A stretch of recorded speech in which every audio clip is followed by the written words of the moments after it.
And now it's time for Omniversica, the greatest show on the internet, with your hosts, Dan Schneider and Art Durkee. Welcome to Omniversica, the largest show on the internet. My name is Arthur Durkee, and I'm here with my co-host Dan Schneider and his wife Jessica, and our co-producer Dave Wesley. This month's topic, we are going to be talking about the film and TV industries, both from a fans and critics perspective, from a writer's perspective, and also from some insiders' perspectives, as we have two illustrious people involved with films as our guest today, actor, writer, poet George Dickerson, and I'm sure I've left many things off that list, and independent filmmaker Josh Becker. So I'll turn it over to Dan to do the introductions. Well, basically, I met George. Well, I have never met him in person, but George had sent me an email about a year and a half ago. He had seen some of my essays on my website, Cosmoetica, and that's how I first got into contact with him. And then, about 3 or 4 months ago, my wife Jessica was web surfing looking for anti-Steven Spielberg matter, and she came across Josh Becker's website, which is www.beckerfilms.com. And Josh is an independent filmmaker. So I guess I'll just start off right off the bat with Josh and ask him, what exactly is an independent film? Because, you know, you look at things like Miramax and all of these small little arms of the big... Yes, it's been co-opted. The term has been co-opted. Yeah.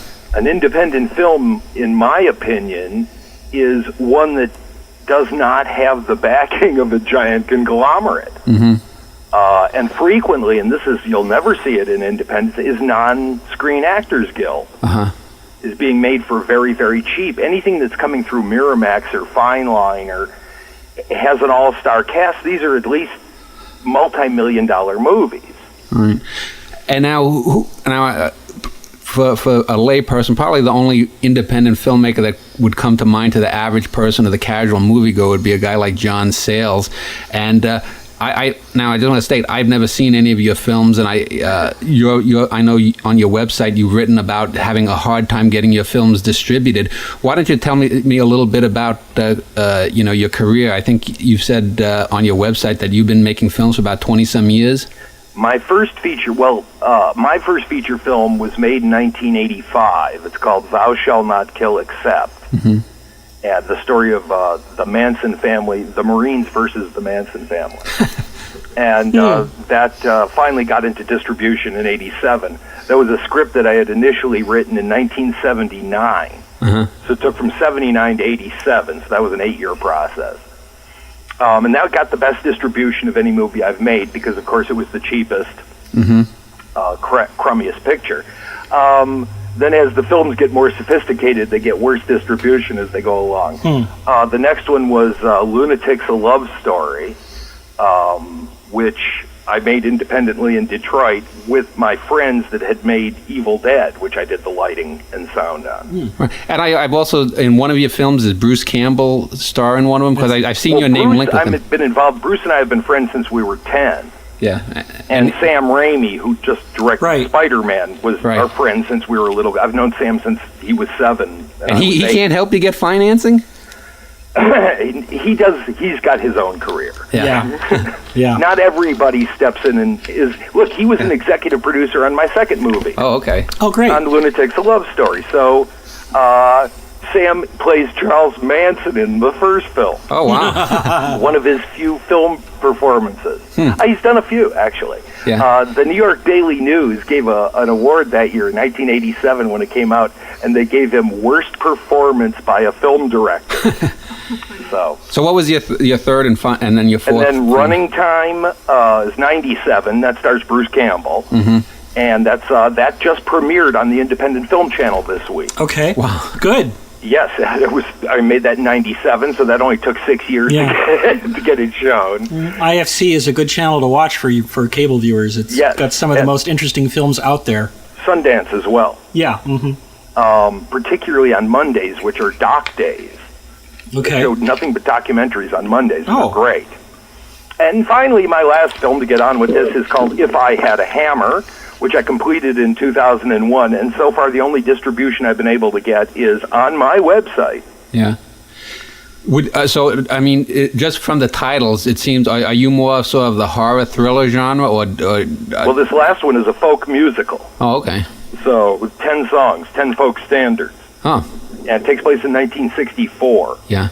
And then Lunatic's a love story is a crazy, goofy love story. So I've tried to be diverse. Have you also written the screenplays for all your films? For all these pictures. Okay, so let me just segue over to George then, since he's also written for poetry, also for the stage. And George Dickerson also started out as an editor. Which magazine were you? Well, you were a writer or an editor back in the 60s, George? Oh, right. I was on the staff of the New Yorker as a fact checker, and then I was managing editor of Cavalier magazine, then editor-in-chief, the editor of Story magazine, and then contributing editor for Time magazine for 4 years.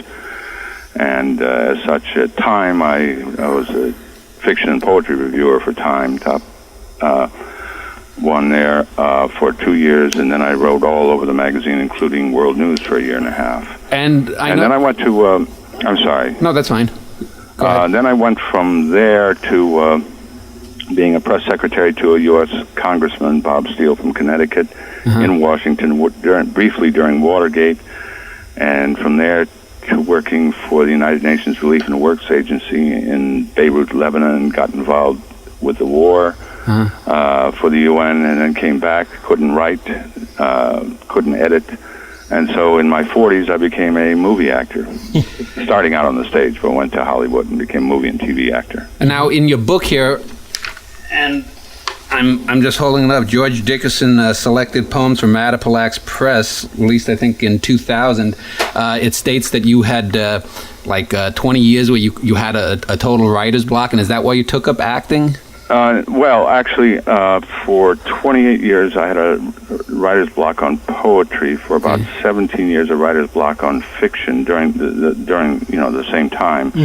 But actually, my writer's block from the war lasted from 1976 until about 1984. No, that's not true. I did write a play in there, and but in that period, I wrote only a play and a couple screenplays, unproduced, but on commission. Now you were... then had a short story in Penthouse in 85. Now, most people would probably, I guess, know you had a recurring role on the TV show Hill Street Blues, which I've only seen maybe 1 or 2 episodes. I wasn't a big fan of TV shows, but and then you have several movies. I know you had said that the movie that was the one that you liked the best was After Dark, My Sweet, and also probably the most widely known film that you were in was Blue Velvet, the David Lynch film from '86. That's true for those who really care about films. Now, if you go out into the general populace, and you say, "Oh, I was in Blue Velvet as Detective Williams," or "I was in After Dark, My Sweet as Doc Golden," and they look at you blankly. Not here in New York so much, but Yeah. But then if you say, "Well, I also co-starred with Charles Bronson in Death Wish 4," they say, "Oh yeah, Bronson, yeah, Death Wish 4." So it depends where you are. In New York, Blue Velvet counts more. I played Police Commander Swanson on Hill Street Blues the first season, about half the shows. Okay. Well, now let's get back and let's talk a little bit about the industry of filmmaking and acting in general. I know that we just touched on with Josh about the problems of distributing his films, and in one of your essays on your website, Josh, you had talked about the more old-fashioned system, how studios would platform films and get it out, and hopefully that word of mouth would pick up, rather than having these megaplex blockbusters with 2,000, 3,000 screens that try to make a killing in the first week or two before they can tank. Right, but the new way, that way, with 3,000 or 4,000 or 8,000 prints, they've actually done them with as many as 8,000 prints in America, it becomes critic-proof. Yeah. That's where, and this is what gets me down, it is done under the assumption that it's a bad movie and word of mouth will kill it. Yeah. So what do you mean by critic-proof exactly, though? The fact that no matter what the critics say, people will still go to it? Yes, the advertising is stronger than the critics. Okay. If you put $100 million into advertising, or $75 million, whatever, you're going to get that opening weekend. Right. Yeah, because I was watching the DVD of Dr. Zhivago about a month or so ago, and they had one on the DVD bonuses. They had the premiere and that it opened in New York and L.A. and how it would take 6 months to get out into Peoria. Right. But that was under the assumption that it was a good movie and people would want to see it. So what is the politics behind the fact that you get these sort of? I mean, I used to work in a grocery store, and I know Coke and Pepsi aren't the dominant forces because their products are the best. They got on top of the system, and they basically have an oligopoly where they pay for 49% of the retail space each, and 2% is left over for the little guys. Is that similar to the film industry? It's all marketing. It's a commodity now. The art is gone from Hollywood movies. Yeah. I mean, that's like a dirty word. You can't say you're an artist in Hollywood. People will laugh at you. Oh, really? No, it's a business. Strictly and purely, and particularly now that, it's aimed strictly at children, then it's, this is a commodity business. It may as well be iron ore or pork bellies. Mm-hmm. And it's just a division of a conglomerate. But now, I know in Minnesota here, in the Twin Cities, we have this Landmark Theaters owns a couple of arts theaters, and there's a few other ones here. We also have a very active Screenwriters Association here. We're trying to draw in more movies, too. But even are some films even shut out of that sort of little select circle of? Well, there's a lot more movies than they're showing. Yeah. And that's hard to get. There aren't many of those screens. I mean, there's 2 of those theaters here in Detroit, Landmark Theaters. But that is difficult distribution to get. Very few films get that anymore. This is George. There are 2 major factors that cause this. One is, of course, well known, which was a shift where TV got into a lot of homes. Right. In the 60s. Yeah. And therefore the older, more mature audiences stayed home, and they started then making the movies for 13-year-olds. Now that was, and it's coincided partly with the collapse of the old studio system. And the other major factor is the buying up of all the studios by major businesses like Coke or Pepsi or Sony, and so they brought in as executives from all these business people who knew nothing about filmmaking. Nor do they even care about it. Nor do they even care about it. They care, as Josh says, about making the bottom line, the dollar. Well, filmmaking always cared about the bottom line, but not in quite the same way that these guys do, because at least in the old studio system, those executives knew something about filmmaking. Because they'd come up from the inside of the industry? Right, exactly. Okay. And today you have people running all aspects of whether it's film or television that know nothing of the crafts of whether it's acting or directing or writing or anything. And they don't care, and they're arrogant about it. I could tell you all kinds of anecdotes about... Well, every so often, every year or two, a little independent or seemingly independent film comes along, like My Big Fat Greek Wedding or The Blair Witch Project before it, and makes a ton of money. You would think there would be more executives willing to gamble on a smart, well-produced little film to try to make that. I mean... You'd think.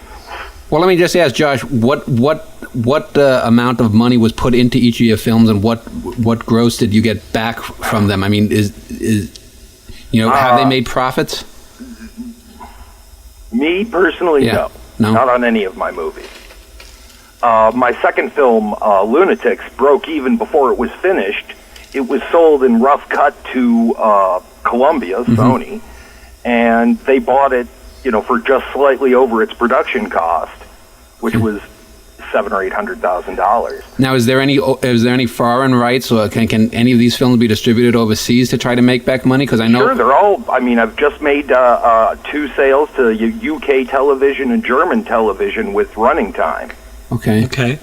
So, if you keep on it, but the point is, every time you have someone between you and the money, you don't get the money. Yeah. Oh, yeah. So I've got an agent now that's actually making deals, but they don't return money. Yeah. Speaking of budgets, back when we did Blue Velvet, that was done for $3 million. And kind of a low-budget film for its time. That would be exceedingly low budget today, except for I've worked in a couple of low-budget independent features, which cost around $800,000 or $1 million, $800,000 that Josh was talking about. Okay. George, I did 2 days in my friend's movie Evil Dead 2. I appear in it as a knight, which was shooting at exactly the same time as Blue Velvet for DEG. Mm-hmm. So I was making a picture for DEG at the same time as you.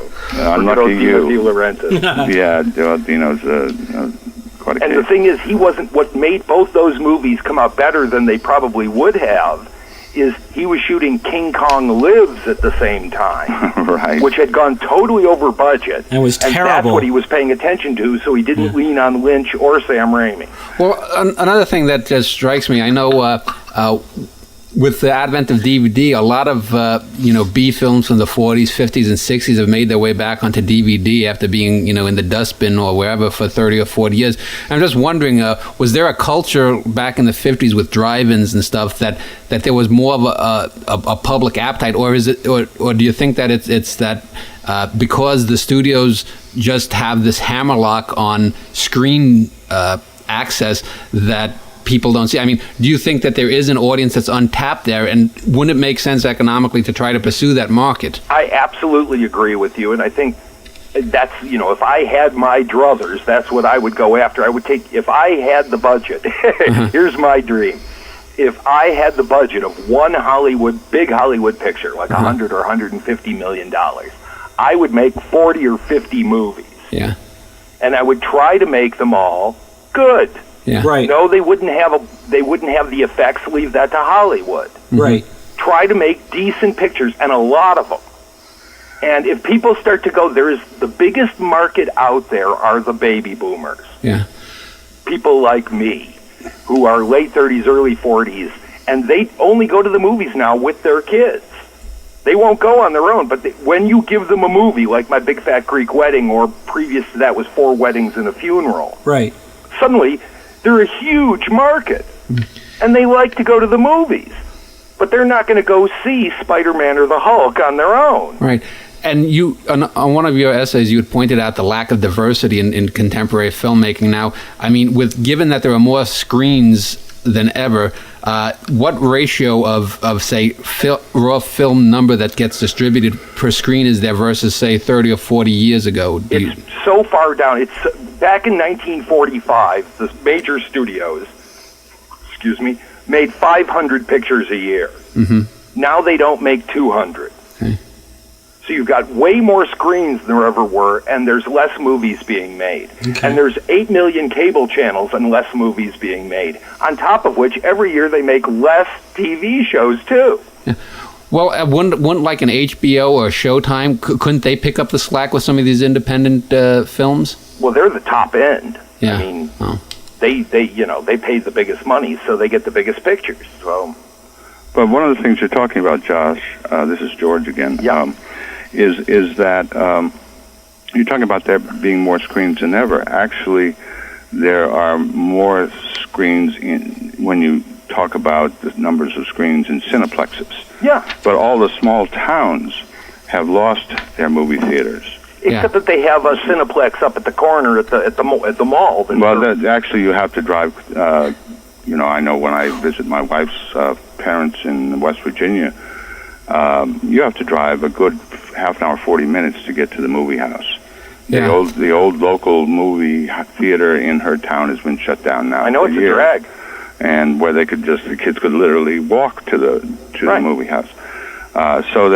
And one of the problems with the quality in films, and the problem you're touching on, why better films aren't made, although there are more screens and seemingly more things, more opportunities to show films, is they're less because of the ownership of the chain theater owners, and they have to sell the product to the chain theater owners.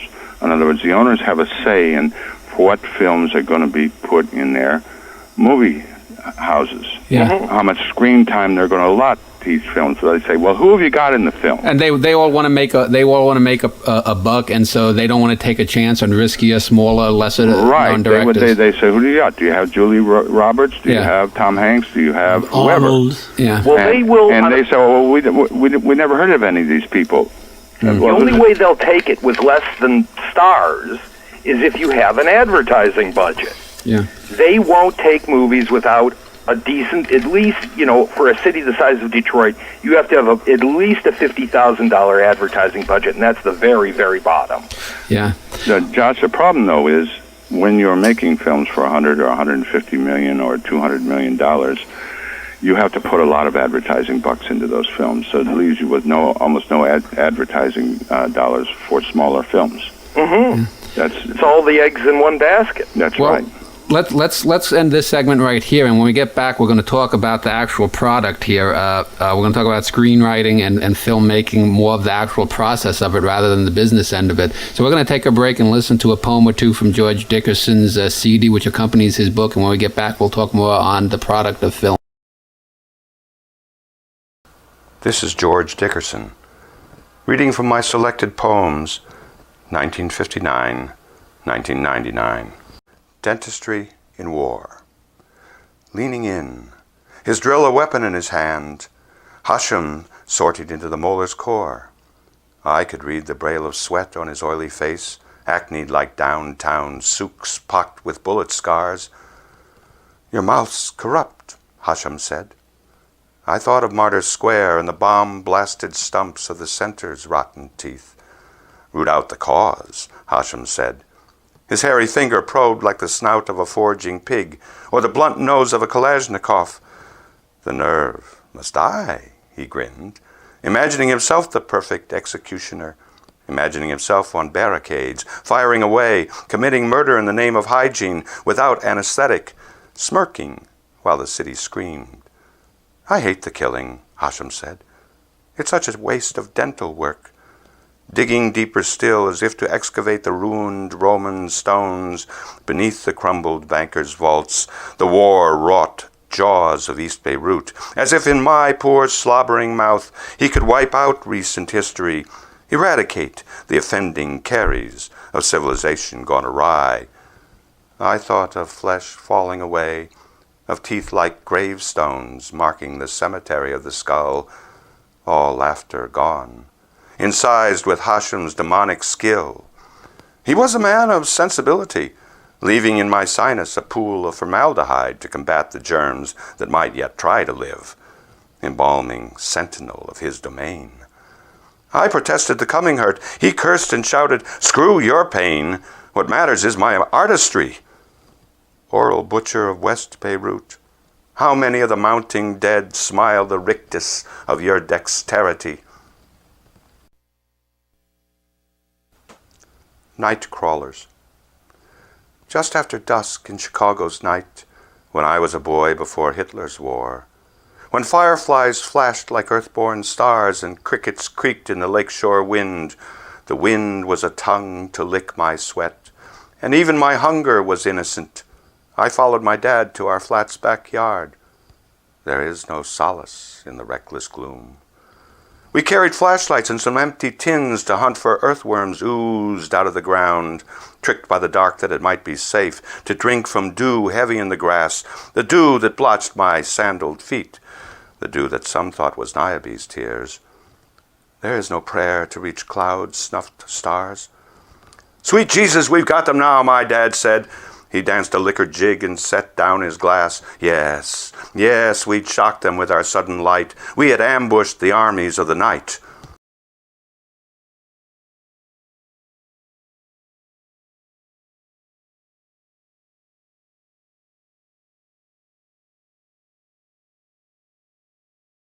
We're back here talking with writer, actor George Dickerson and independent filmmaker Josh Becker. And we're going to talk a little bit more about the art of filmmaking, screenwriting, and other things that lay people like myself don't know. What makes a good screenplay? Since both Josh and George are writers, what do you look for when you get a script, someone like George, and what do you look for when you sit down at a word processor to write a screenplay, either George or Josh? Well, I'll jump in first. I mean, to me, and this makes me kind of an old-fashioned guy, but I need a solid story.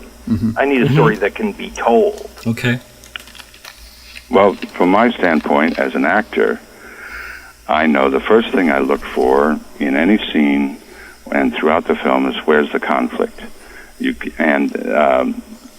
The actor really can't act the film or the scene unless he can find the conflict. And I'll tell you an anecdote about this. I was, although it wasn't a film, it was actually a cheap TV show called Code Red with Lauren Green, and my agent called me up the night before. It was a fairly small role. I mean, a couple of scenes in this Code Red series about a family of firefighters. And she says, they're going to pay you, some nice dollars if you'll just step in and do this role. I said, okay, my wife and I needed the money at the time, and I said, ship the script over to me. And I'm reading the script that night, and I hand it to my wife, and I'd say, I think I found the unactable scene. And tell me if I'm wrong. My wife's also an actress, or used to be, before our daughter came along. And she's reading, she said, you can't act this scene. I said, that's right, I don't think I can. So I went onto the set the next morning, and I'm in the makeup trailer with Lauren Green, and I said, Lauren, I'm George Dickerson. He said, hi, George. Yeah, I know you're acting. Terrific. And I said, Lauren, and he looks at me and says, George, how are we going to act this scene? And I said... So he knew it, too. Yeah, he was the star of the show, sure. Yeah. And I was glad he said that because, when you come in as a guest star, you feel a little uncomfortable butting in about something. I said, thank God you asked that. I said, this scene is spaghetti. It's obviously been vetted all the way up the line through the studio, through the... network, and there's nothing here to act. There's no conflict. And he said, well, why don't we sit down and rewrite it? And so we sat there in the makeup trailer for an hour, rewriting this scene. And then he took it out to the director, whose name was Don Weiss, I believe it was. And Lauren said, Don, George and I have rewritten this scene. And Don said, thank God, I didn't know how you were going to act it. So there's a quintessential element for an actor that says, where is the first thing I look at is where's the conflict in the scene, and why that's important, because from an actor's standpoint, actors, what the character becomes is what the character does in the scene, in the conflict. That defines the character. How does that... I mean, this anecdote is interesting because it's clear to me that all the creative people on this show that you were guest starring on or appearing on knew that there was a problem with that scene, but obviously the executives in the studio people did not. I mean, that there are cliches in the music industry for which I'm an insider about the creative people and the suits never understand each other and barely talk. Is this typical of TV and film as well? Yes. Okay. Yeah, absolutely. I mean, I could tell you another anecdote. You see, everybody involved in the process, whether it's film or TV, feels they can have input. Right. Whether it's the lighting director or whether it's the executive, and a wonderful story is I went to lunch one day with dinner with Tim Matheson from Animal House and his wife and my wife, and there was this other couple there. And there was the male of the other couple, the man, was moaning. And I said, what's wrong? And he said, you won't believe this, George. I said, in Hollywood, I'll believe it. And he said, I got a call from the studio exec last night saying his wife read the script. Now, his wife was not in the business. It was just his wife. And she had a cute idea. And he said, well, what is it? He said, well, she liked the train wreck so much that she thought it should be at the end of the film. It was, it was a huge climactic moment, and you ought to move the train wreck. And he used that expression, and my wife had a cute idea. You hear that in Hollywood all the time. Yeah. And he said, I didn't know what to do, so I just took the pages out, renumbered them, and put the train wreck at the end. And the executive said, wonderful, that's just what we're looking for. Well, that screenplay was the screenplay for The Fugitive. And the train wreck has to come at the beginning of the film, or the film doesn't work. Yeah. But everybody, if they're in power, feels like they can interfere. They know nothing about the craft. But John Gregory Dunn says in his book, which is very good, Monster, which is about the making of Up Close and Personal with Robert Redford and Michelle Pfeiffer, which took like 8 years and was completely changed a million times. But he says, every executive in Hollywood thinks they're a writer and thinks they're a better writer than the writer. They just don't have time. And anybody that has enough time to be a writer is an idiot. Yeah.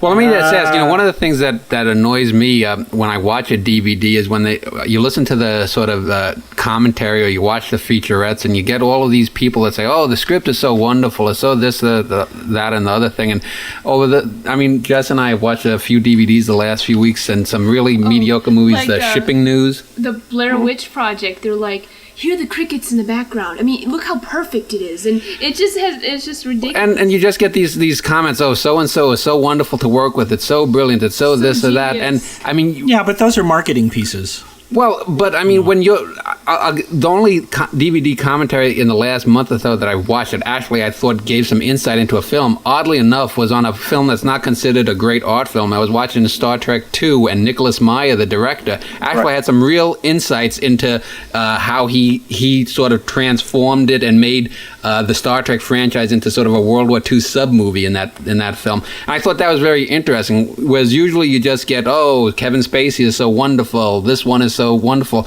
And I'm just wondering, are people really that stupid in Hollywood, the actors and the writers, or is it just marketing and it's just a game of bluff? Well, it's if you take the movie Patton, for example. Okay. Everybody knows the film Patton, right? Yeah. Francis Ford Coppola wrote the original script. Yeah. Right. They hired 12 writers. They went through 12 different scripts after that, casting Coppola aside because he was a nobody. Mm-hmm. And they hired more and more famous scriptwriters. And then finally George C. Scott, who played Patton, stepped in and said, why don't we just go back to the original script? And so they used Coppola's original script. But this is after everybody interfered and said, no, this isn't good enough, or no, that isn't good enough. And indeed, the original script was the best script. Yeah. But they get into this thing of hiring writers to polish up the previous writer's script.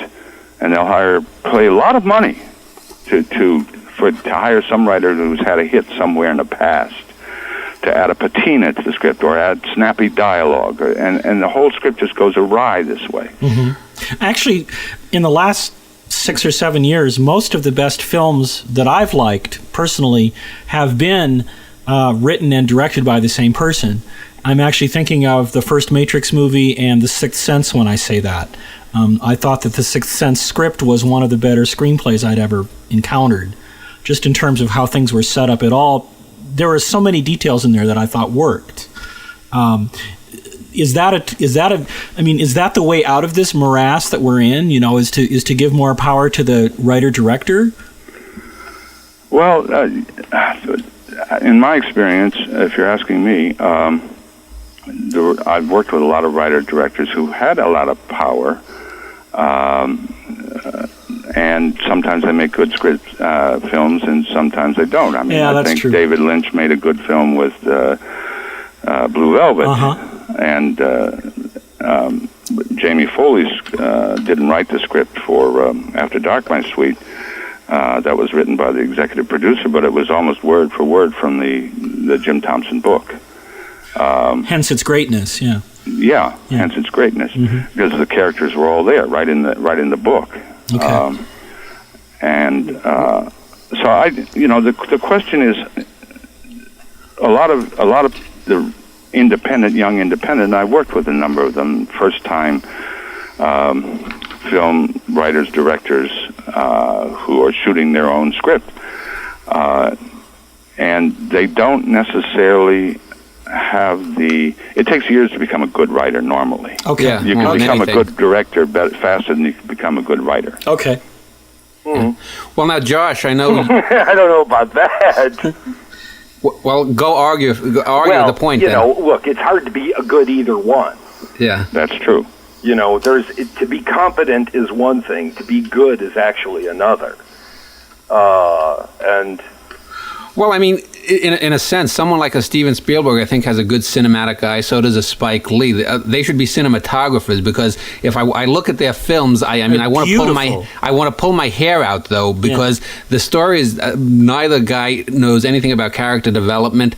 Neither guy knows anything about a narrative arc, or But let's just switch gears, because I know Dave Wesley, our producer, had mentioned a month or so ago for me to look at the film Adaptation. Have either of you seen that film? Yes. Yes. Now, that the basic gist of that story is that the screenwriter for the film of a couple of years ago, being John Malkovich, was to adapt a book about called The Orchid Thief, about this woman who wrote a story in the New Yorker for an oddball kind of horticulturalist, and the screenwriter wrote himself in a fictionalized version of his own brother into the script and whatnot. Now, I personally saw the film, and I didn't particularly like it that much. I didn't think it was a bad film, but I thought it was overrated. Dave Wesley really liked it. I don't know if Art has seen the film. It's on the DVD's on my desk right now. Oh, okay. What do either of you have any thoughts about that kind of thing? As a filmmaker, what do you owe the source material? I guess Josh would be the person to ask. Well, in the case of that movie, I really think inserting himself into it is a real mistake. Mm-hmm. I mean, the interesting characters are the ones from the book, are the Meryl Streep and Chris Cooper, who are far more interesting than Charlie Kaufman pissing and moaning that he can't write a script. I agree with that. And by the time you got to Act 3, I felt that he had truly, completely run out of ideas and turned it into what he thought was a commercial Hollywood movie, which is completely stupid. Now, Dave, you think that was done intentionally, and Dave is miking up here. I think he's ready to go to war here. Not go to war. No, I think that movie represents... It's very culturally relevant to write yourself into things and to embrace that in a way. And Act 3 was actually in your corner, guys. I mean, saying that once he gave up and gave in to his brother, the big Hollywood, and then wrote the end of the movie, and you see how it turned out. And right, but him giving in is him giving in, and he didn't have to give in. He had written Being John Malkovich, and everyone knew he was an arty guy. He didn't have to turn it into that, and nobody expected him to. Well, I thought that was taking it further out to actually show that. Well, I don't think that was a wimping out at all. I think that is moving the art forward by turning it in on itself. Yeah, I thought it was a total cop-out. At the moment when they go, we have to kill him, I couldn't have lost interest in their snorting green cocaine made from orchids. Yeah, but that's the screenwriter has run out of ideas. That's Donald. That's exactly what he was showing. I never believed Donald was a character, and he's a phony baloney character. He's such a one-dimensional cliche. It's like an Andy Kaufman and his fake lounge character. Now, just to take it out a little bit, because both George as a poet, see, to me, that may, I don't know if anyone else has done similar things with that in screenwriting, but to me that just reeked of sort of postmodern confessionalism in poetry, to sort of make yourself the center of the subject, bemoaning, and that's one of the things that just turned me off to the film, because I thought there was a good premise until the Donald character, for example, went to interview Meryl Streep. Then I heard the flush of the toilet. But well, I mean that I guess maybe because I know I've seen that so often done in poetry and in prose. People like authors like Bret Easton Ellis, author of Less Than Zero and some other LA novels, basically have made their whole career on this sort of self-referential Well, and now thinking. It's become the thing, and I don't mind it as much, but most documentaries that you see, the filmmaker, following up on the Michael Moore, Roger and Me, the filmmaker is now the lead character. Right, and have you seen Bowling for Columbine too? Yeah. I thought that was a brilliantly made film, but that's not a documentary. I mean, it's propaganda. I mean, that's right up there with Leni Riefenstahl. I mean, there should be a separation between. I mean, there's so many facts that are just easily checkable that are totally thrown to the wind there. I mean, Moore is I think a great filmmaker, but a documentarian he certainly isn't. And look, at least he makes them entertaining. oh yeah, without a doubt. I feel in that movie, and this may be, I don't know where we're going or provocative, but I think he fell very short of making the point that he was leading toward. Because to keep throwing a statistic at us that we have 50,000 shooting incidents a year in this country, and then to use Columbine as your example, is really nonsense, because the 50,000 shootings are not mainly white kids going into their schools and shooting other white kids. Well, there's a Tim Robbins movie called Bob Roberts, which is a mockumentary. It's along the lines of Spinal Tap, and it even has homage to Spinal Tap within the movie.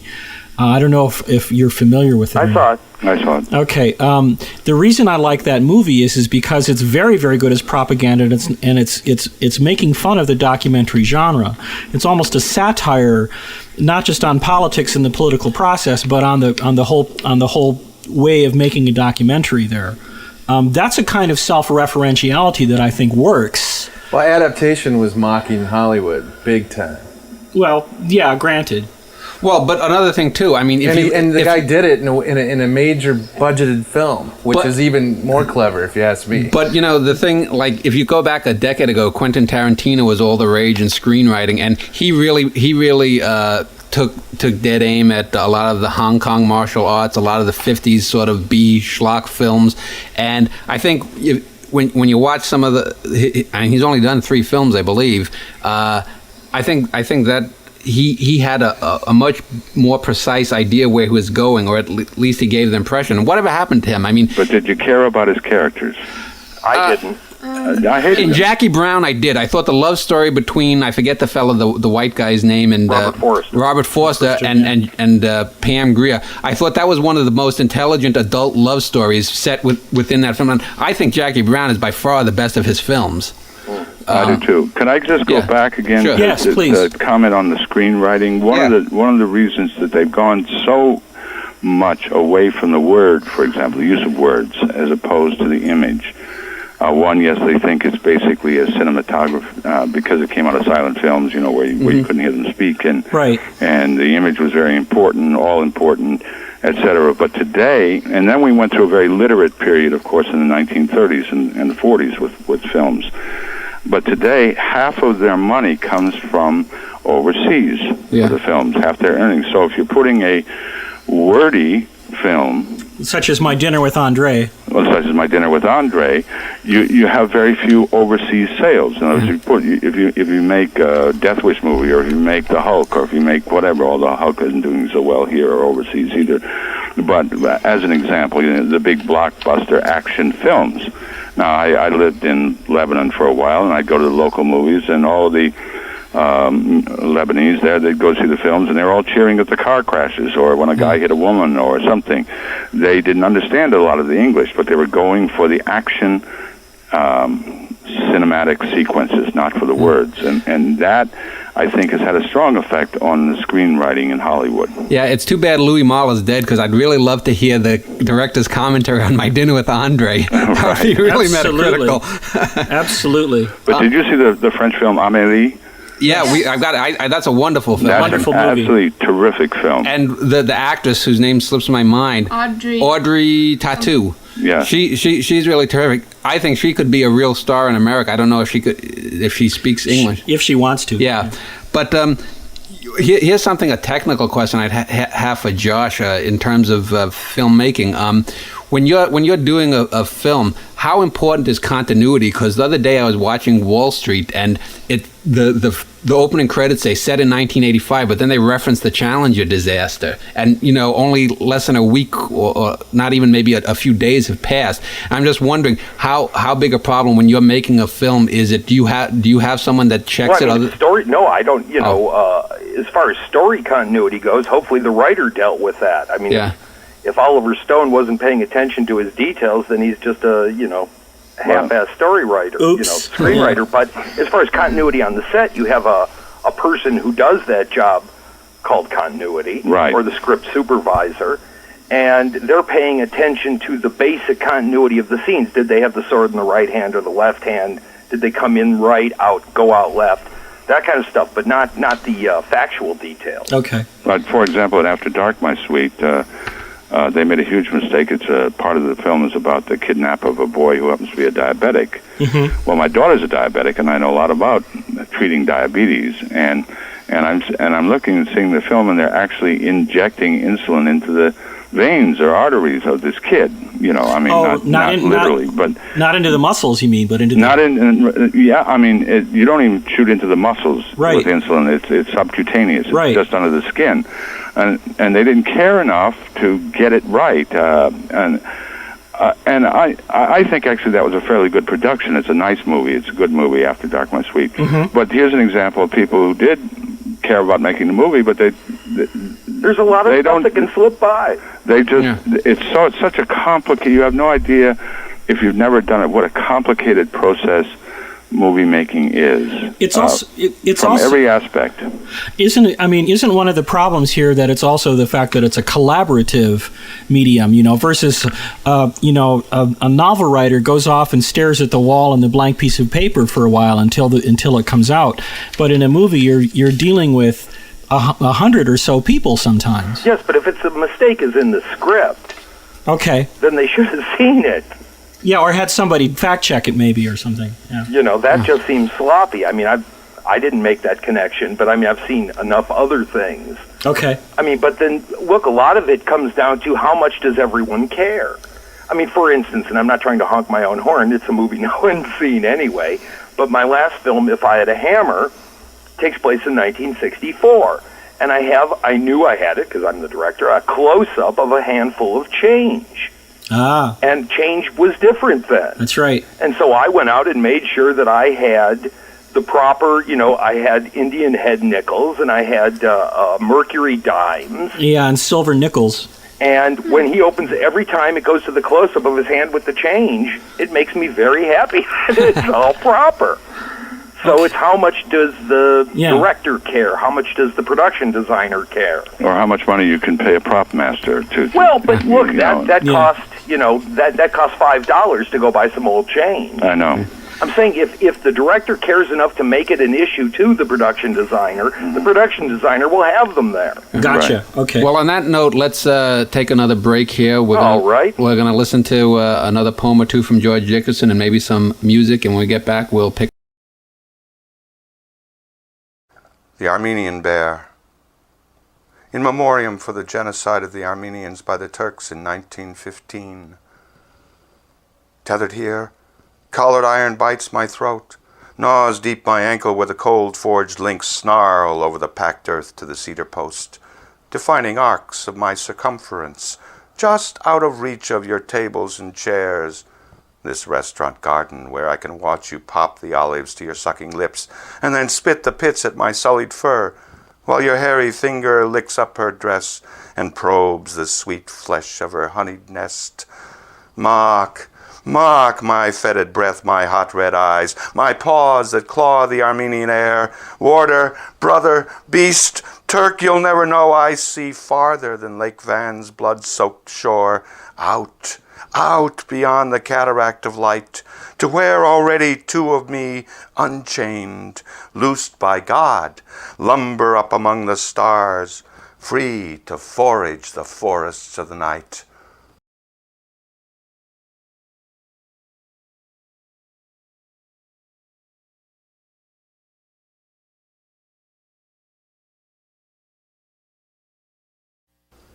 Song for Suzanne. Sunlight stumbled in your dark brown hair, then promised always to trespass there. At my bedroom door, you hesitated. Even the mice held their breath and waited. If I could be impossibly clever, I'd trick this silence to sing forever. Water would not boil in kitchen kettle, nor counter rose drop a ravaged petal, nor tattered dreamer falter to the ground, nor trembled fingers freeze, nor sirens sound. After we tangoed our tethered dance, I could dare to steal a final chance to still the wagging tongue of time and make the stars swing round in rhyme. And we're back. We're talking film industry, TV industry, and the craft of acting, screenwriting, and various other related arts with our guests George Dickerson and Josh Becker. George, I know that you've done acting for both TV, stage, and film, and wondered if you could talk a little bit about the similarities and the differences between all three, which you prefer, which you think is a higher art, if any, or what? Go ahead, George. I think of the three, I think film acting is the most difficult because although I started out on the stage, film acting is most difficult because an actor has to come in and, even if he's a star actor, and basically figure out what's in the director's head. I mean, the most professional actors are trying to fulfill the story and the way the story is being told in the director's head. And that's the hardest part of acting for film, because we can sit down and have a talk with the director, but as you know, even when you're talking with a friend about something, you don't always get it all.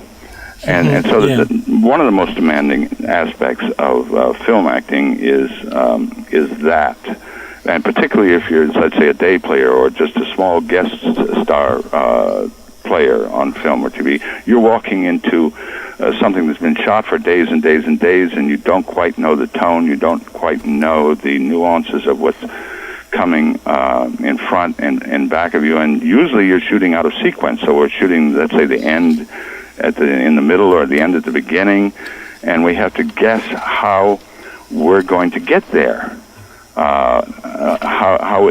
If you suddenly have to act the end of something before you shot the beginning or middle of it, it's extraordinarily difficult. Isn't that right, Josh? Oh, yes, I'm totally agreeing with you. I mean, this is an aspect of the craft of acting, and there's a huge difference in size, of course, which probably most people don't realize. We're all trained originally, or most of us are trained originally, as stage actors. And stage acting, of course, is big. I mean, if you're acting for 1,000 people in a large auditorium, you're shouting and you're waving your arms wildly.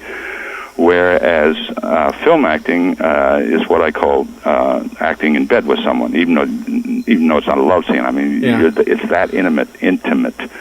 And that means your voice is down to a whisper because the camera is so intense and the equipment is so intense that the smaller you get, the more powerful it gets. You actually look bad and just awkward and ugly. And even within film acting, there are three different sizes. There's the master shot, there's the medium shot, and there's the close-up. And unfortunately, you have to ask the really professional actors, and I count myself as one of those, has to ask each time, how tight are we? How tight are we here? And each time, if they're coming in close, if they're coming on the head, or they're coming in on the part of the face, I have to reduce the acting geometrically. If I may interject, I think, an appropriate anecdote. I directed the pilot for the Hercules TV series with Kevin Sorbo. Oh, my. And Anthony Quinn played his father, Zeus. Right. And we're shooting a scene, and I'm in close-up of Anthony Quinn, and I said to him after we had shot the scene once, could you react to a specific line? And he turned to me with complete and utter disdain and said, I did. And I went, okay. Okay. And he had just the slightest twitch of his eyebrow. Right. Which was great. Yeah. And it was more than enough. And made me feel even smaller. Well, the problem is the problem is the experienced film actor often is acting something better than the director understands what he's acting, because you're shooting at in life size, right? And often, particularly with contemporary young film directors, is sitting behind this little thing called a video tap, right? Which is a tiny little TV. And they can't see. All they can see is the frame. They can see where you are in the frame. They can see a little bit, but they really can't see what's going on in the eyes. And the best film acting is done in the eyes, where the camera just reads your thought, and you can't lie in front of the camera. I mean, you know. But if I'm in a close-up and I'm looking at the video monitor, look, I've been doing this long enough now so that when my first two films, I didn't have the video monitor. And I have to tell you, it's a huge improvement over trying to find a seat under the camera where guys are sticking things in your face and grips are putting boards in front of you. Oh, it poor was very guy. hard to work without the video monitor. You ought to try having makeup people stick things in your face at the last moment and all that stuff. I'm glad it happens to the actors and not to me. I have all the sympathy. I am a good director because I have total sympathy for the actors. No.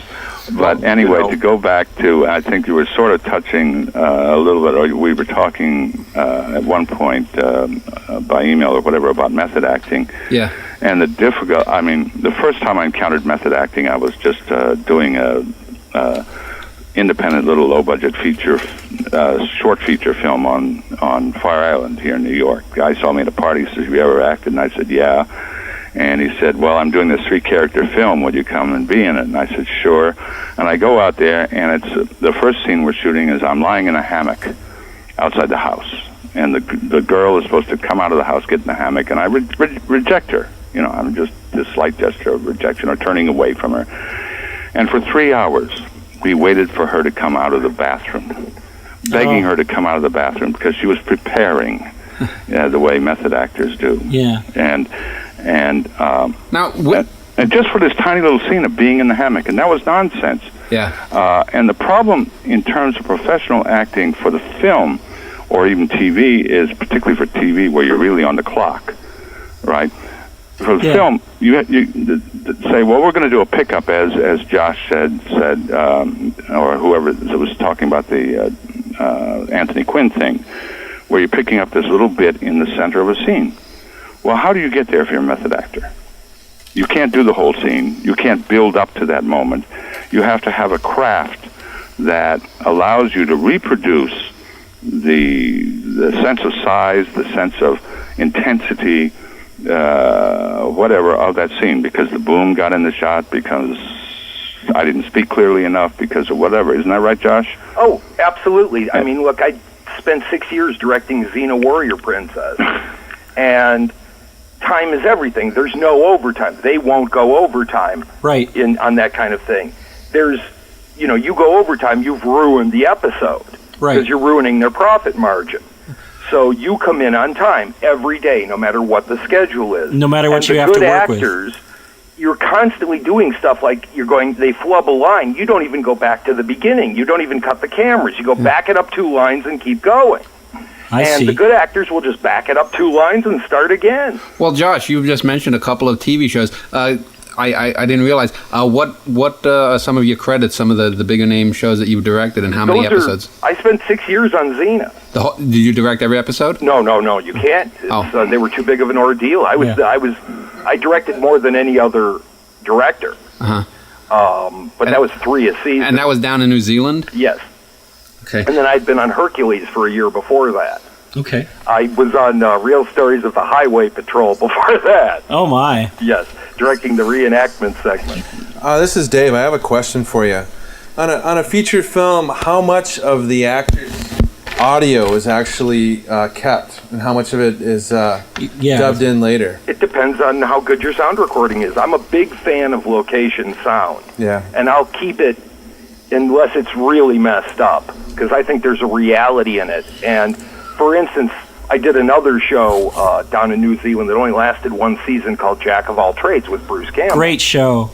And I directed the pilot for that in another episode. Yeah. And they looped every single line. Every single line was replaced. Wow. And to me, it automatically made it 5% anyway worse, because it's just, as they say, a little rubbery.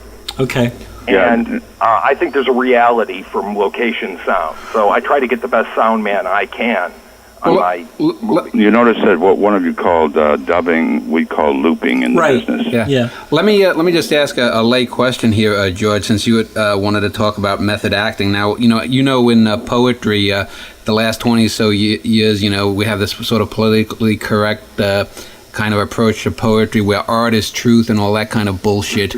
And I've always thought that method acting was very much in that vein. Now, I know it came about in the 40s with Lee Strasberg was sort of the guru, and certainly Marlon Brando is the most famous method actor of the, I guess, ever.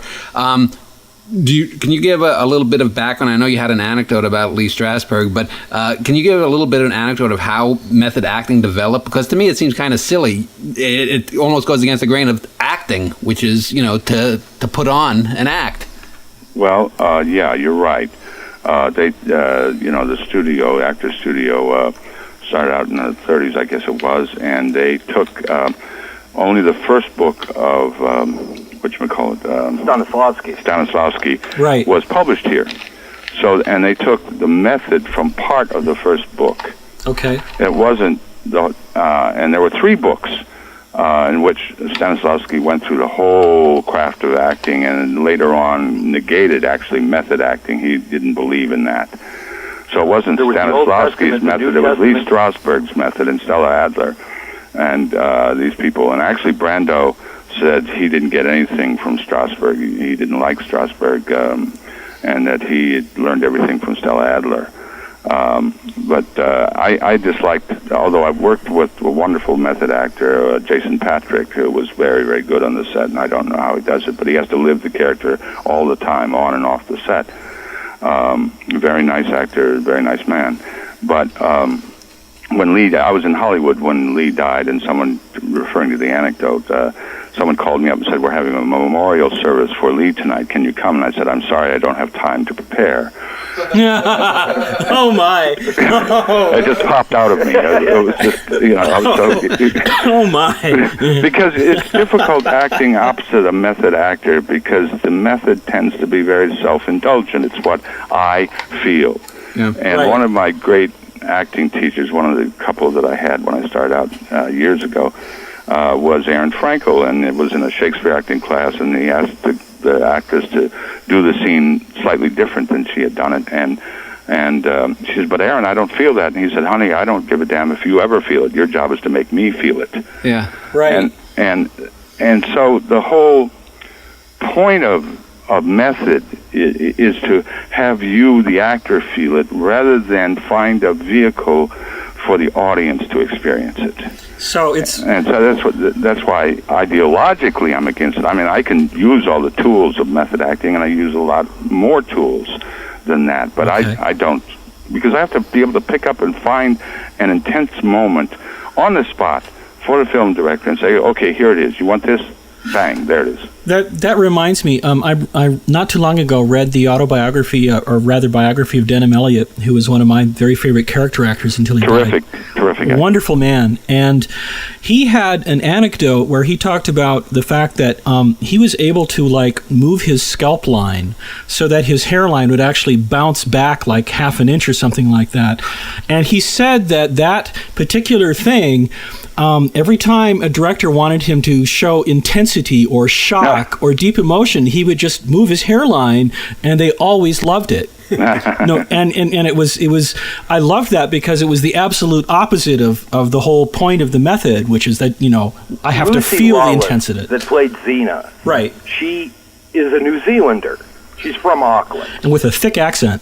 And except that Xena's American. Exactly. And Lucy, it would amaze me, because being Xena, the lead character, she would get these huge expositional lines Right. that were nearly impossible to say. About 17 wizards would take 24 golden goblins. It just was really tough stuff. And she could be on the telephone talking like a New Zealander. "Hey, mate, yeah, good on you." And you go, "All right, ready to go." She snapped the thing shut, suddenly be American and remember all her lines. Yeah. And the minute you call it cut, she could snap open her phone and go back to being a New Zealander. Right. And That's an actor as far as I'm That's concerned. brilliant. well, I'll tell you, Ben Kingsley on both the DVD commentaries for Gandhi and also, it's the featurette for Gandhi, and also I think he has a commentary on Sexy Beast.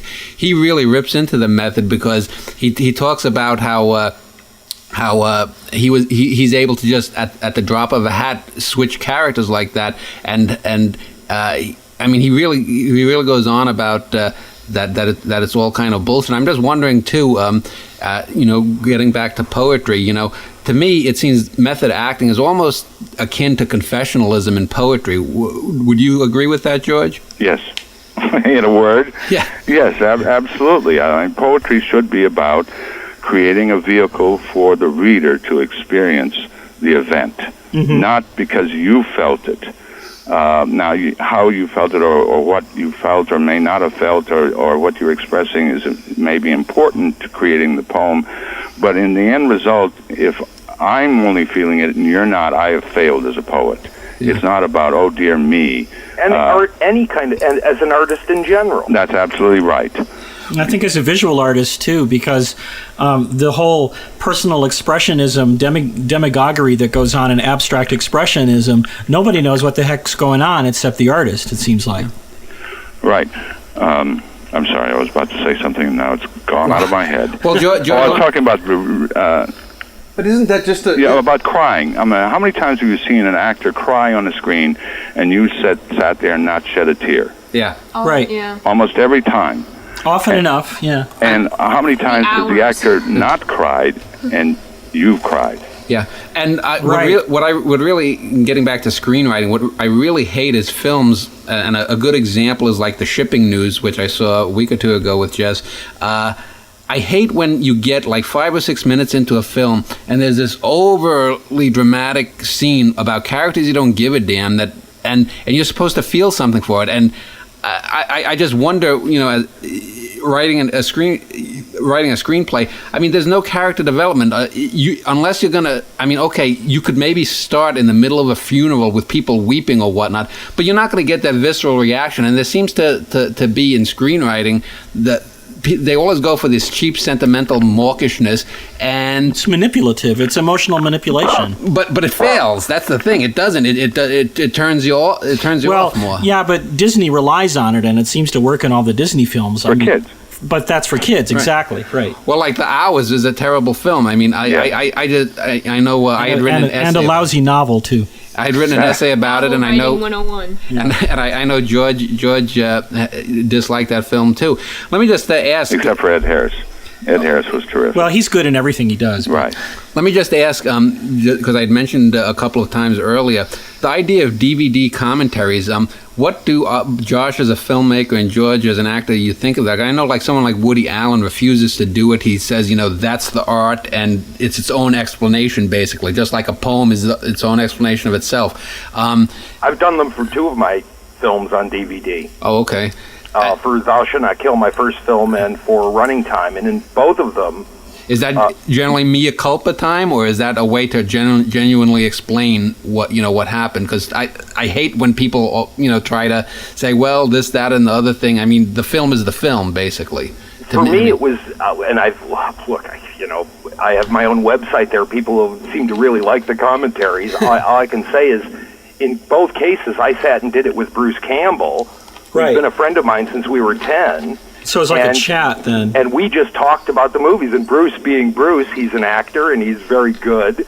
He knew a lot of the stories that I should tell and intentionally led me into them. Ah. Now, isn't something interesting? Because we were watching the movie as we were talking. Okay. And we did it one time through. And the joke of it was that we came in immediately after Werner Herzog had just finished Fitzcarraldo. Oh, and okay. And he didn't have anyone to talk to, and the guys that are there are just engineers. They're not really interviewers. No. And they said to him, and it's a 3-hour movie. So, Werner, what do you think? And he went, well, it was very difficult. And they've got 2 hours and 59 minutes to fill. Anything else? No, not really. So the fact that Bruce and I came in and just yacked straight through one take and just said, is that fine? Goodbye. Yeah, and we did both films in a row. Yeah, I found that the best DVD commentaries tend to be on the less pretentious films. When I think of some of the best DVD commentaries I heard of, the Millennium Edition of Night of the Living Dead is really good. Last House on the Left, that DVD. George Romero is just an interesting guy. Yeah. Although actually, he does one of the commentaries. The other one is with some of the actors, and it's really interesting. There's also, if you've seen Carnival of Souls, the Herc Harvey films from '62, that has some really great stuff on the Criterion Collection, but. Then again, you get to these films like A Shipping News, or I haven't seen the DVD for The Hours or whatnot, but they get, I mean, it's just become nothing but intellectual masturbation and mea culping. What's this big Hollywood stuff? Yeah. I have a couple questions. Why is it that the movies that always seem to be nominated for Oscars deal with these themes like suicide and war, and it's like a movie like My Dog Skip, where the characters don't cry, where I was bawling at the end because I got attached to this dog. And that seems to get overlooked, and people don't seem to. Well, that wasn't a big Hollywood picture. Right. And it just seems like it's always the ones that are most advertised. It's all Oscars are self-advertising. Yeah. Well, being a nominator for the Oscars and a voter on the Oscars, I'd like to take issue with that a little bit. What do you do? For example, The Cider House Rules was a wonderful film which got nominated. It didn't win. It won Best Actor. Yes, I know, but it didn't win for Best Movie. And No.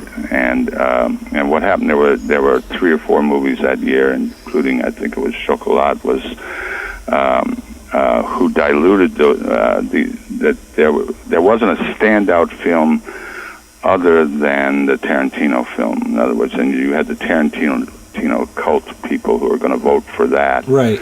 And the other films split the votes. That's Okay. my assumption, okay? Because I don't understand how that film won over one of the other films that was nominated.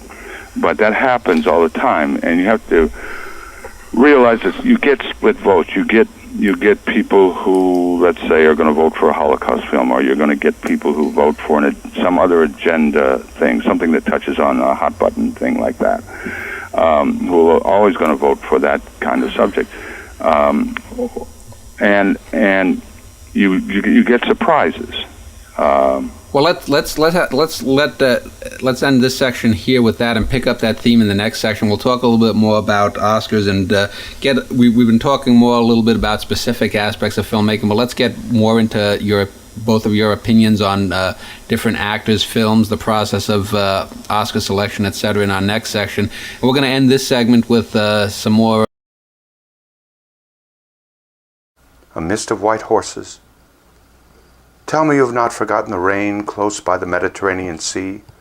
Promise a mist of white horses again. In the marshy sedge of the Delta's plain, where the white horses of Camargue run free, tell me you have not forgotten the rain. Why we should meet I could never explain, except for a squall's serendipity. Promise a mist of white horses again. Huddled together like 2 sheaves of grain, strangers sheltered under a wind-whipped tree, tell me you have not forgotten the rain. Well, this led to that, and that led to pain, but what severed us was not surgery. Promise a mist of white horses again.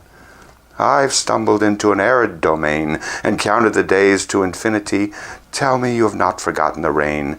Promise a mist of white horses again.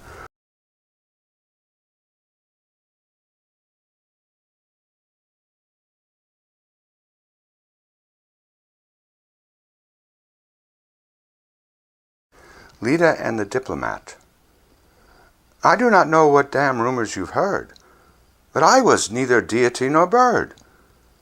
In Manhattan summer, dwindled of days, itching in the sweat of my pinstripe suit, with briefcase safely snugged under my arm, I jumped off the bus near Washington Square and saw her hesitate, just steps ahead.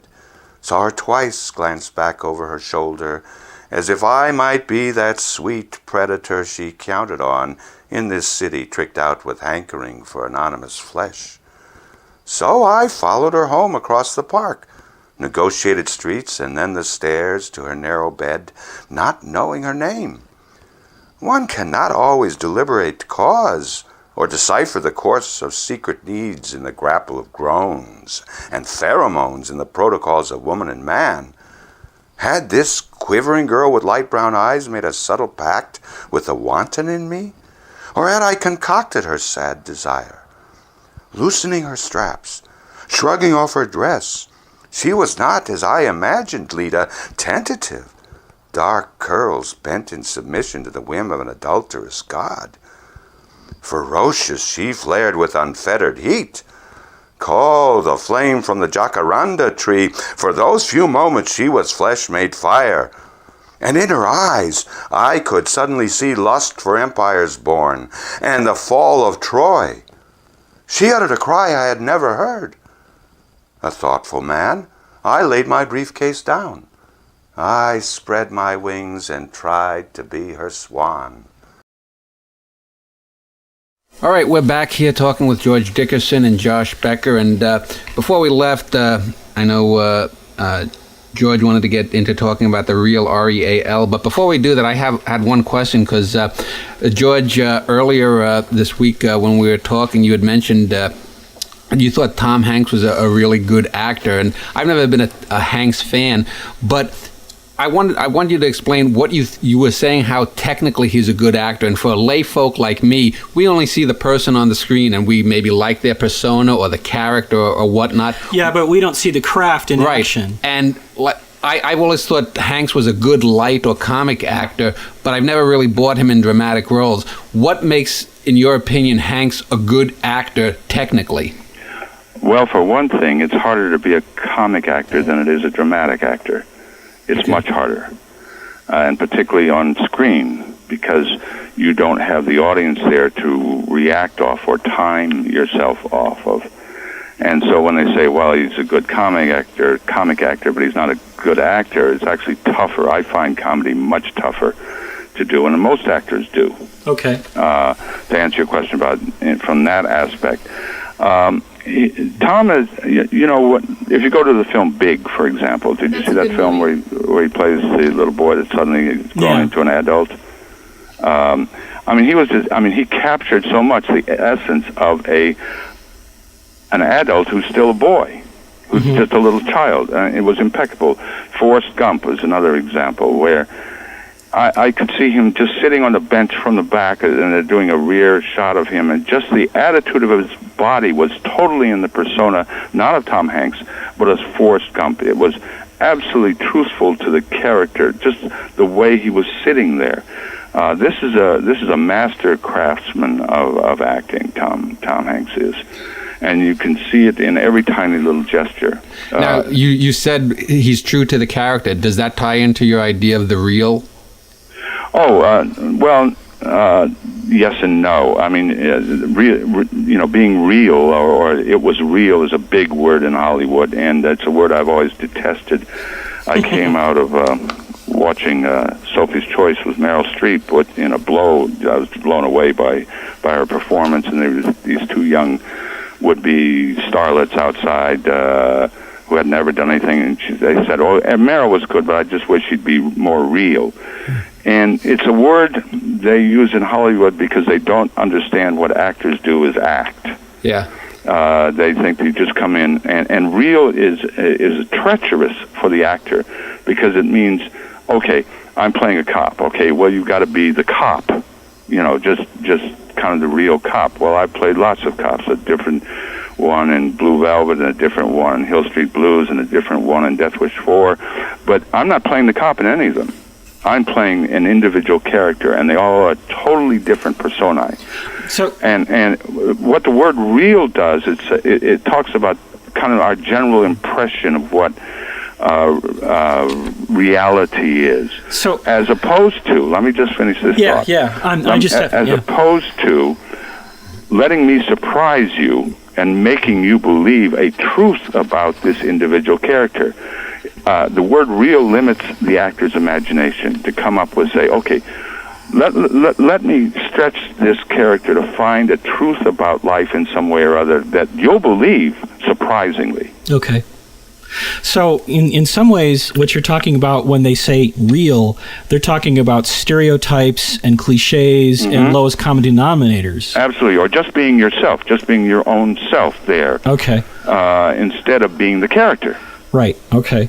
So this is a slight left turn, but I think it ties in. One of the worst things, in my opinion, that's happened to TV in the last 10 years, and now it's starting to happen in movies, is this so-called reality television programming. Yes, absolutely. That's I think it's awful. I think it's... First place, it's not reality. Exactly. It's deceitful. It's hypocritical because, in fact, it's been edited for drama to maximize conflict and story versus the fact, watching people sit around for 6 hours a day. Well, there's a difference between that and like an American Idol, which is more like the old game show. Yeah, I'm talking about shows like Cops and The Real World and that crap, and Survivor even. I'd like the two of you to opine about this trend a little bit. Well, I'd like to do that, but I'd like to get Josh's reaction to my little tirade there against the Real. How do you feel about that as a director, Josh? Yeah, real means nothing. It's, I would never say to an actor, act real. Okay. I entirely agree with you. And I do think it would be limiting. I want what they're bringing to it. I don't want them to just be them. Right. I expect my actors to act. And I say it sometimes just to be amusing. Actors, commence acting now.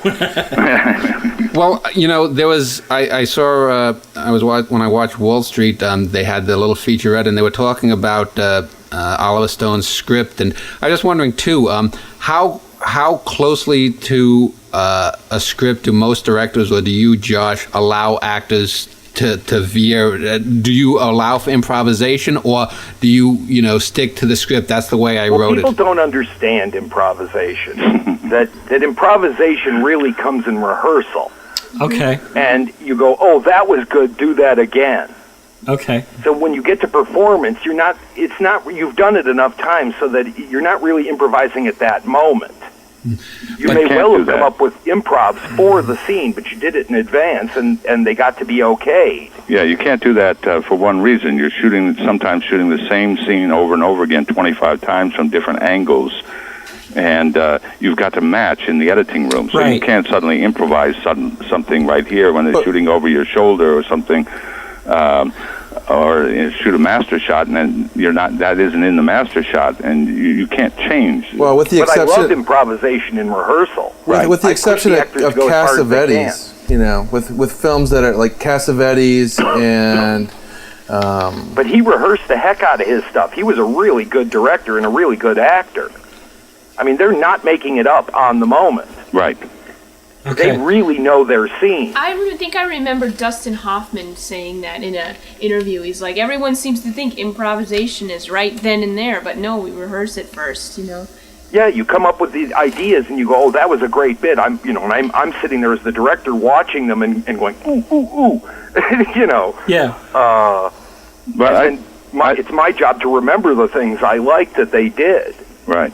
To track back now to what you were asking, Dan, about the Survivor shows. I didn't want to lose that. I think it's pretty much terrible, but it represents part of it is because we now have so much horror concentrated on cable TV news, so-called news, where they're just showing you end-to-end Tracy Peterson or somebody else, all the time, 24 hours a day of reality. Right. So they've actually trained the audience, and it isn't reality, of course. It's all different experts coming in to talk about this or that. So much of the old TV had become so formulaic. In other words, you've got the laugh track laid down in the 1930s. You're actually hearing dead people laugh from the 1930s on these sitcoms. And it had become so artificial, and so much of the writing for TV in Hollywood had come from the joke writers, okay? So that when they were asked, you can't just write jokes all the time, but that's what they do. A lot of these TV writers in Hollywood really are just ex-joke writers. Yeah. And so people... I'm not for the reality thing. I'm trying to explain it as a phenomenon. George, well, I was involved with it at the beginning. Okay. Because Real Stories of the Highway Patrol was one of the earlier reality shows. That predated Cops even, didn't it, I think? No, it didn't. Okay, I'm sorry, I misremembered. No, Cops was the season before. It was the ripoff. Oh, okay. All and it was much lower budget, and the difference was Cops was on once a week, and Real Stories of the Highway Patrol was on 5 times a week. Oh, my. So in the course of, they ran for 5 years, they did over 500 episodes. But I did the reenactments. Of course, it's a lot cheaper to shoot those shows. Well, that's the key. I'm glad you brought that up, because the key to these shows is they're way cheaper. It's way cheaper to get real people to do this stuff than hire actors. Sure. Yeah. My wife wants go ahead. I just want to say that the dumbest reality show I've seen recently is called The Restaurant. It's about this guy who opens a restaurant in New York City, and it's saying, will he make it, or will his business fold? Find out on The Restaurant. And it's like, I don't care. I don't know this guy. I'm not going to watch this. I can't believe they're so desperate. Let me just, a point I've always wondered, I really hate the laugh track in television, but I have to say, and especially Josh as a filmmaker, I really hate bad film scores. As a composer, I agree totally. Yeah, and one of the worst ones, speaking of which, was In the Hours, the recent Oscar-nominated film, which I just thought was really, really atrocious. Yeah, and I loved his stuff on like the Koyaanisqatsi films, right? And those types of films, but it was just terrible. And you don't need this sort of soaring crescendo when comes the reuniting of the lovers and whatnot. I mean, some of the best films. What was the film, Jess, that we saw?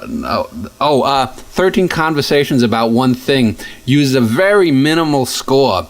And I don't know if you know that film. It really has a great performance by Alan Arkin in it. But it uses just a subtle piano score. And I thought it was one of the most effective film scores. And yet I think the whole thing must have just been a little bit of piano.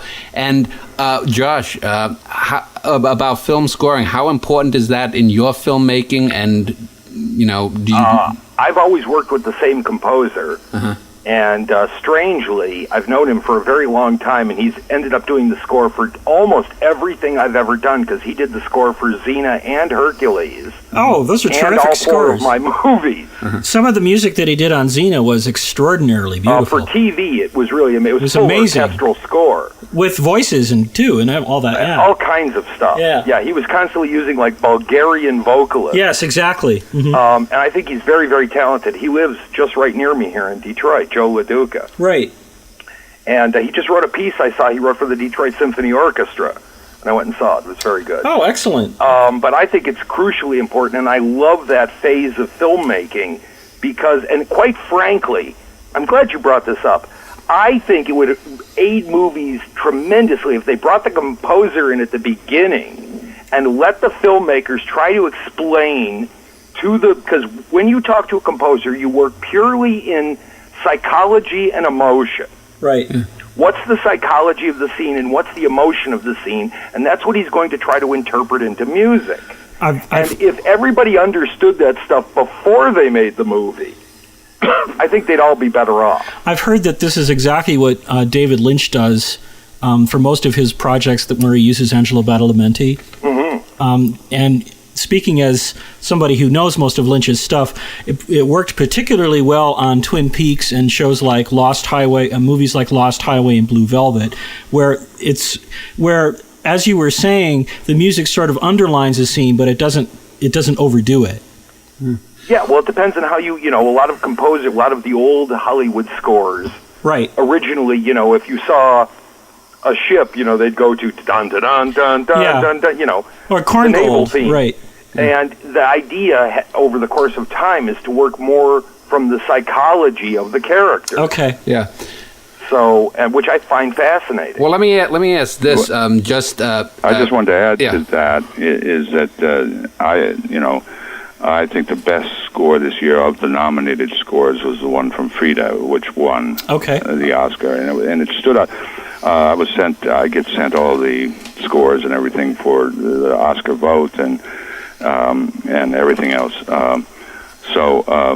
And I couldn't bear to listen to the other scores more than once. Yeah. Oh, or sometimes not all the way through, but Frida's was an outstanding score. Okay. Well, let me just ask, and this might be out of the blue.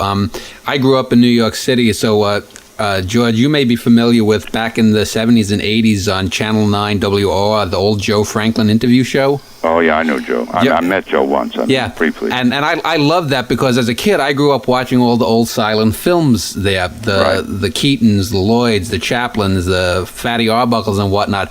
And in the late 80s, early 90s, when I started collecting some silent films on DVD, I think it was called...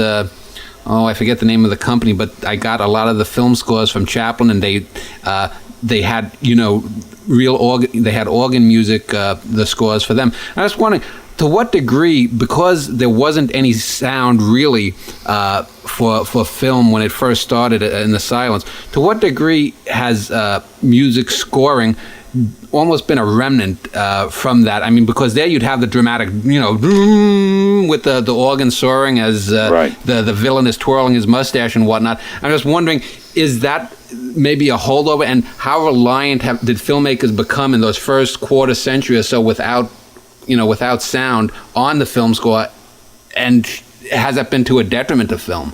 Well, let me get a little intellectual here and go back to the beginning of art, all art. Okay. The beginning of all art was a drum beat in the jungle. All right, somebody hitting a log on a log with a stick, and then there was a chanting. So outside of painting, and there are some references in painting to music also, but there's some correspondences. But they've discovered bone flutes, 50,000-year-old bone flutes in caves that have the same tonal scale, except when we go atonal today, that we had back in primitive man. And those tonal notes imitate nature.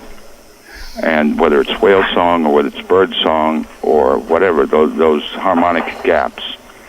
And whales sing all the time across thousands of miles, and they actually sing in rhyme. Right.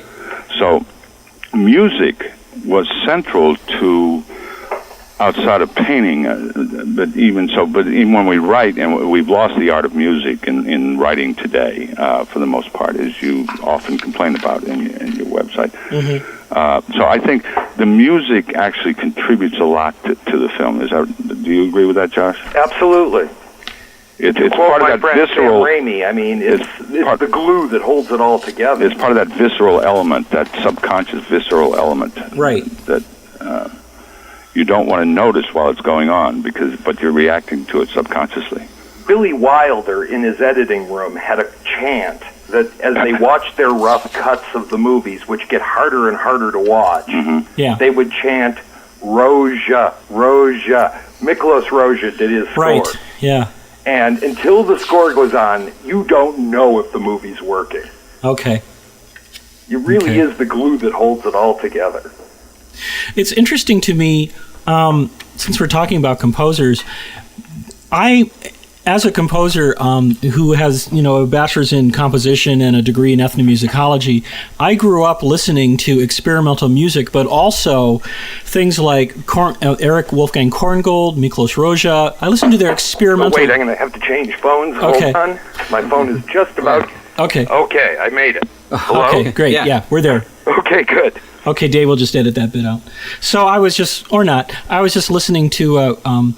Miklos Rozha and Korngold, and some of these people that I didn't even know they were film composers because I knew their experimental concert works.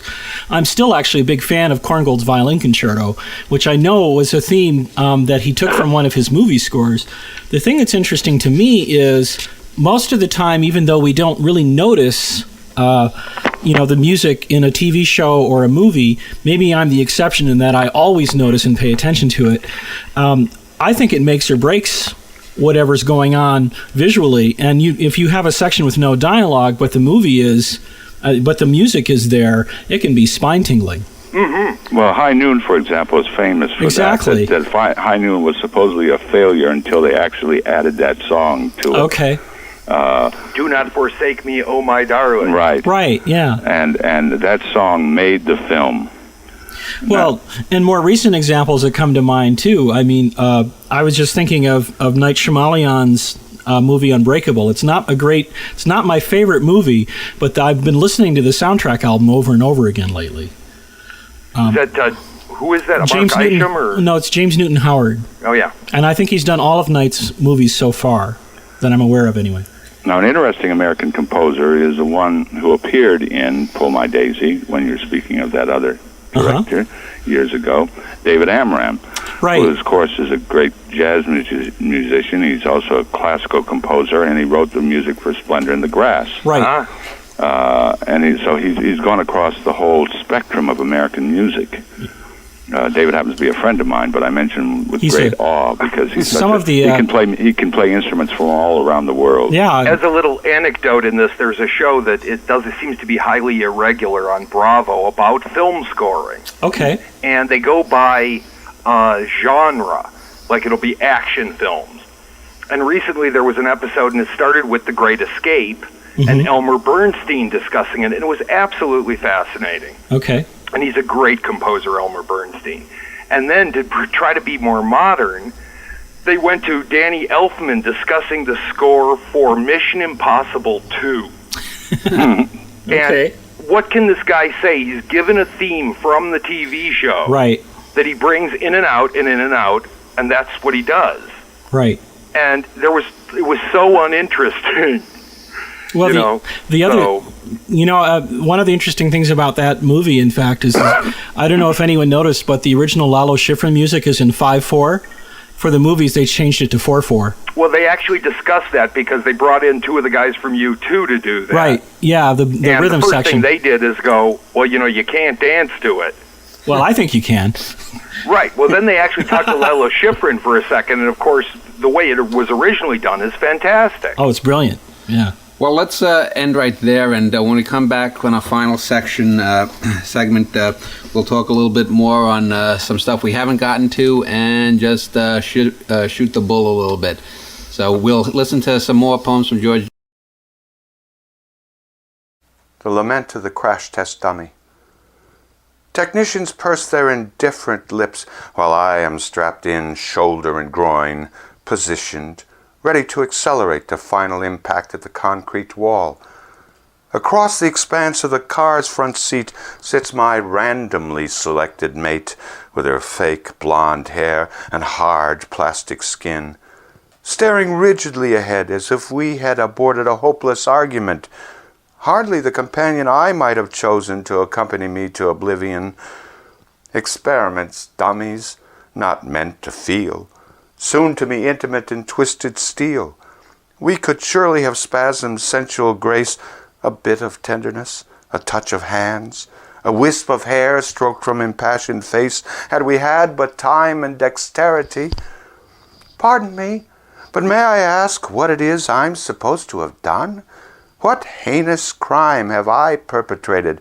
Roused from the dark, befuddled in my sleep, not half awake, hustled from a dream in sweet nakedness, to be so callously flung across space like some senseless particle of matter. If only I were given soul to sing, I wouldn't tickle death in increments. Instead, I'd hope there's a God somewhere, and I'd make a banjo of cricket's wings, or imagine rooms full of meadowlarks and beasts whose great humps could eclipse the moon, and salamanders that can dance in fire.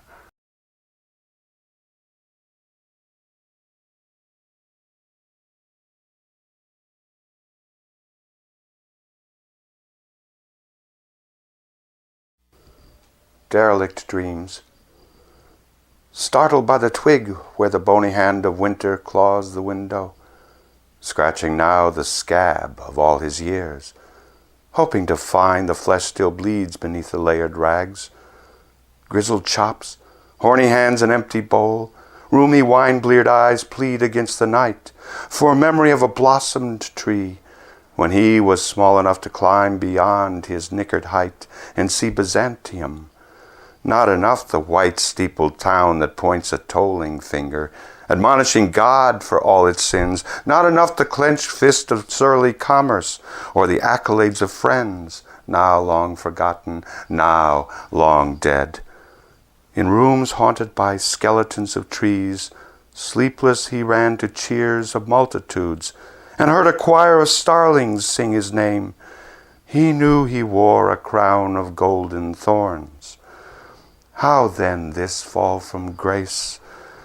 Derelict dreams, in the crumbling doorway where now he curls, are all he owns.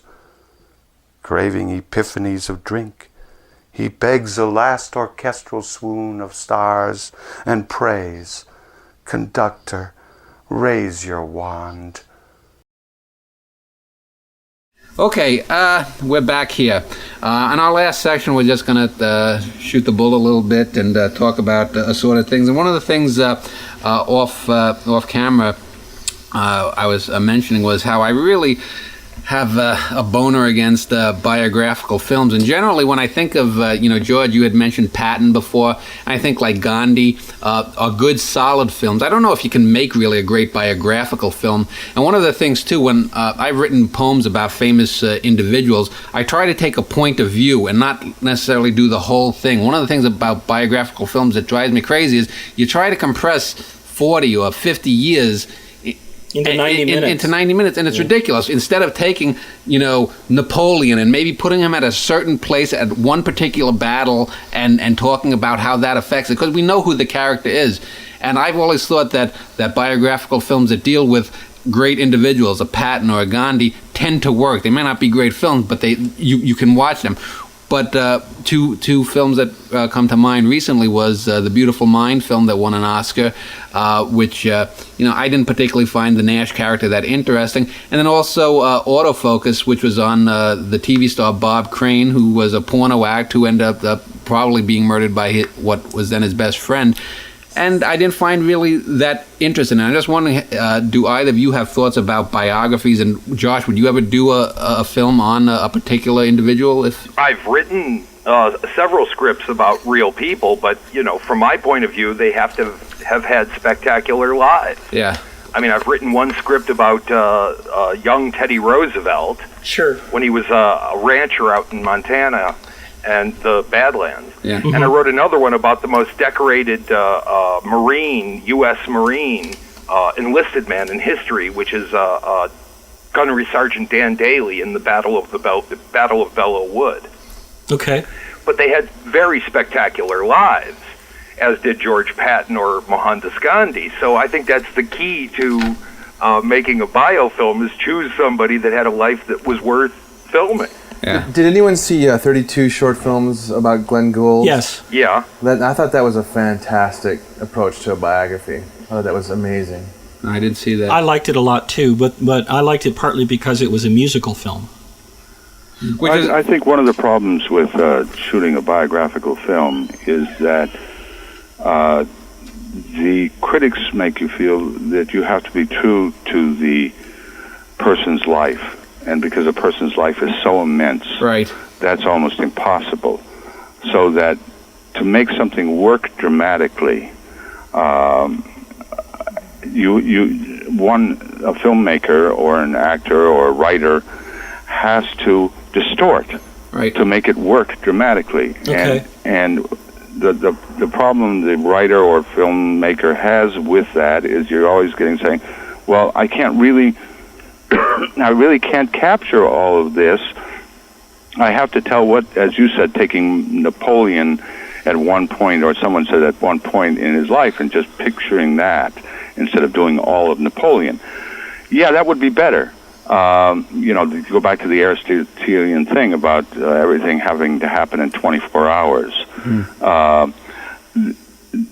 The problem is the real person gets in the way of dramatic storytelling.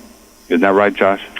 Well, I'm just thinking about Patton, which is the example that keeps coming up here. And I actually, when Coppola first started his website, Zoetrope, this has got to be 5-6 years ago, I got into a fairly long chat with him. There were several other people, but it just turned to me and him discussing Patton for about an hour. Okay. Right. Online? And I said, I'm really impressed with that screenplay. And he said, what made the screenplay work was finding the metaphor of Don Quixote. Oh. And once he found that metaphor, then suddenly he could make visual terms out of Patton's life. And, you know, you're not getting all of Patton's life. You're only getting World War II, which is all that's really crucial. And only certain aspects of it. And only certain aspects of it. And even the parts that are most important may not have even happened. Right. You know, when they're driving up the road to the battle and he says, turn here, the battle was there. And they go, no, it's over this way. He goes, no, the battle was there. Right. And it's 2,000 years ago. The Carthage. Oh, the Carthage scene, yeah. And that scene may well have never happened, but that gets you to the core of George Patton. Right. Exactly. And so you're trying to get at the essence of the man, which Coppola was able to do, and it's amazing. He knew nothing about the guy until the producer, Frank McCarthy, came to him and said, would you like to write a screenplay about him? Here are 2 books. Yeah. And he read 2 books and wrote that screenplay. Right. So, Another successful film, and I don't think it's his best film, but I think it's a damn good film, is The Raging Bull. Raging Bull, you know, the story of Jake LaMotta, the boxer. And the interesting thing there... That's Scorsese, isn't it? yes. Yeah, Scorsese. The interesting thing about that film is, you know, it follows him over the course of a life. But basically, it's one... Here you've got this guy who's the ultimate macho Italian man, but the whole film is about impotence. And there's the one scene where the fat LaMotta is in jail after being accused of rape of a 14-year-old girl, I think it is, and he's just pounding futilely on the cement wall. And that's with his head. Yeah, and that's the scene that encapsulates the whole character there, and that makes that film. I mean, it's a damn good film, but that's one of the things that's missing in most biographical films, like, say, The Hours. The opposite of that is, you know, in The Hours is the scene where the Virginia Woolf character is looking down in awe at a dead bird, and it's so phony, it's so placed to draw how deep it is, and yet so much more interesting.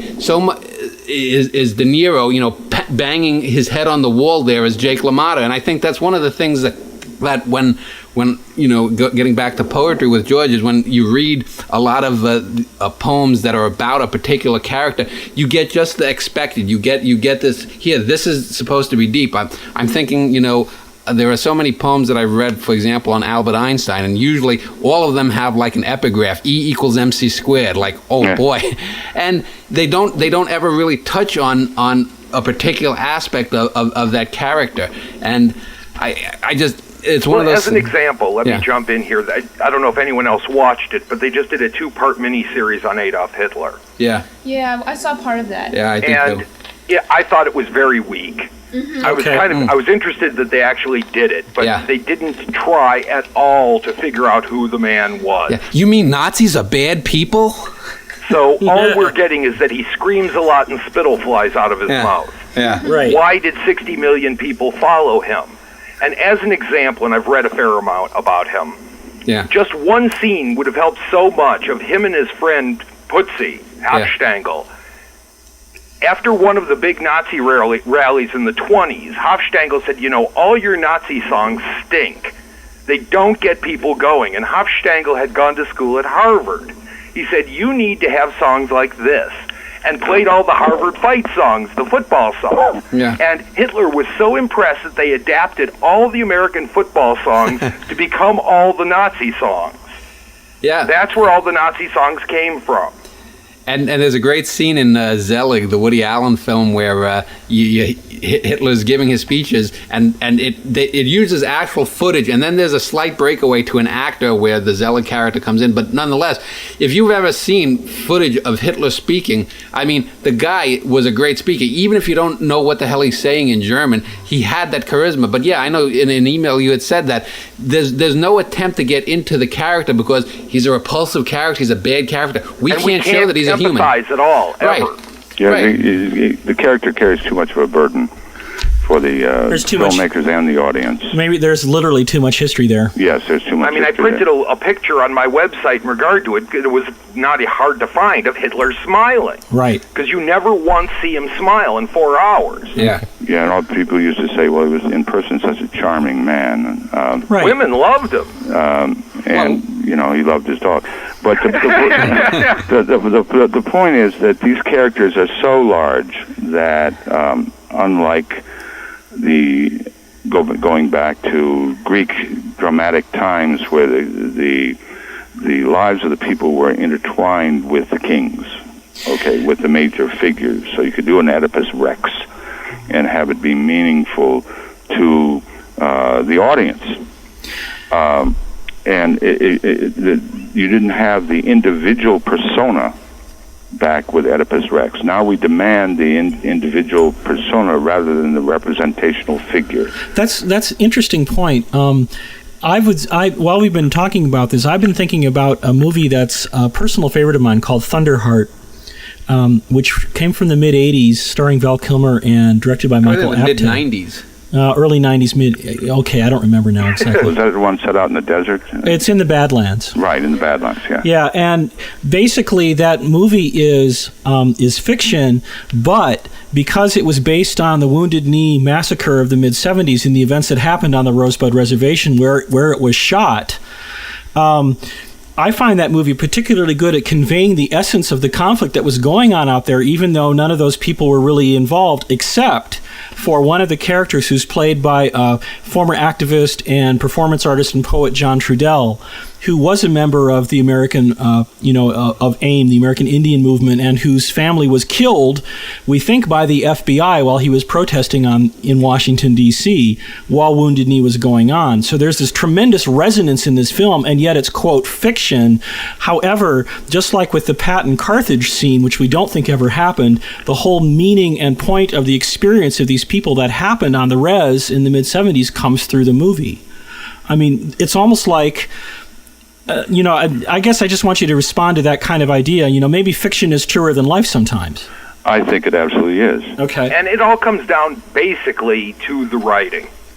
Right, if you've got a script, if the writer put in the time, and let me just, a quick example, the character I mentioned, Gunnery Sergeant Dan Daly. Right. The most decorated enlisted Marine of all time. Took me 5 years to write this script. And to say that this guy had courage, to say that he was, tough. What do these things mean? They mean nothing. Right. To find the motivation for why someone would do what they do is the whole key to both writing and acting. Okay. And it took me 5 years of thinking about that guy, of why would he do what he did. And I'm not saying that this is necessarily the reason, but I had to find one to make the character work on paper. You had to find a believable reason for the audience. Exactly. And my reason for why this guy could stand up in the middle of machine gun fire and not be scared by it is that it made him angry to watch his men die. Okay. Well, and if he got angry enough, he could do anything. Well, let me ask how that leads into film structure. In one of your essays, I know you had mentioned the recent film In the Bedroom, which I thought was a good film for the first 2/3 and then went in the crapper. And you had said you didn't think that, I think if I recall your essay, Josh, you didn't like all three sections, whereas I thought the first section was good. I like the first act. Okay. And but then they killed their lead character. Then the lead character dies. Then I actually thought there were some really poetic scenes of them dealing with the aftermath for about 10 or 15 minutes. There were some silent breaks there, and I thought it was great. And then I think it really, when, like you said in your essay, when the doctor goes out and kills the killer, I mean, it was ridiculous. And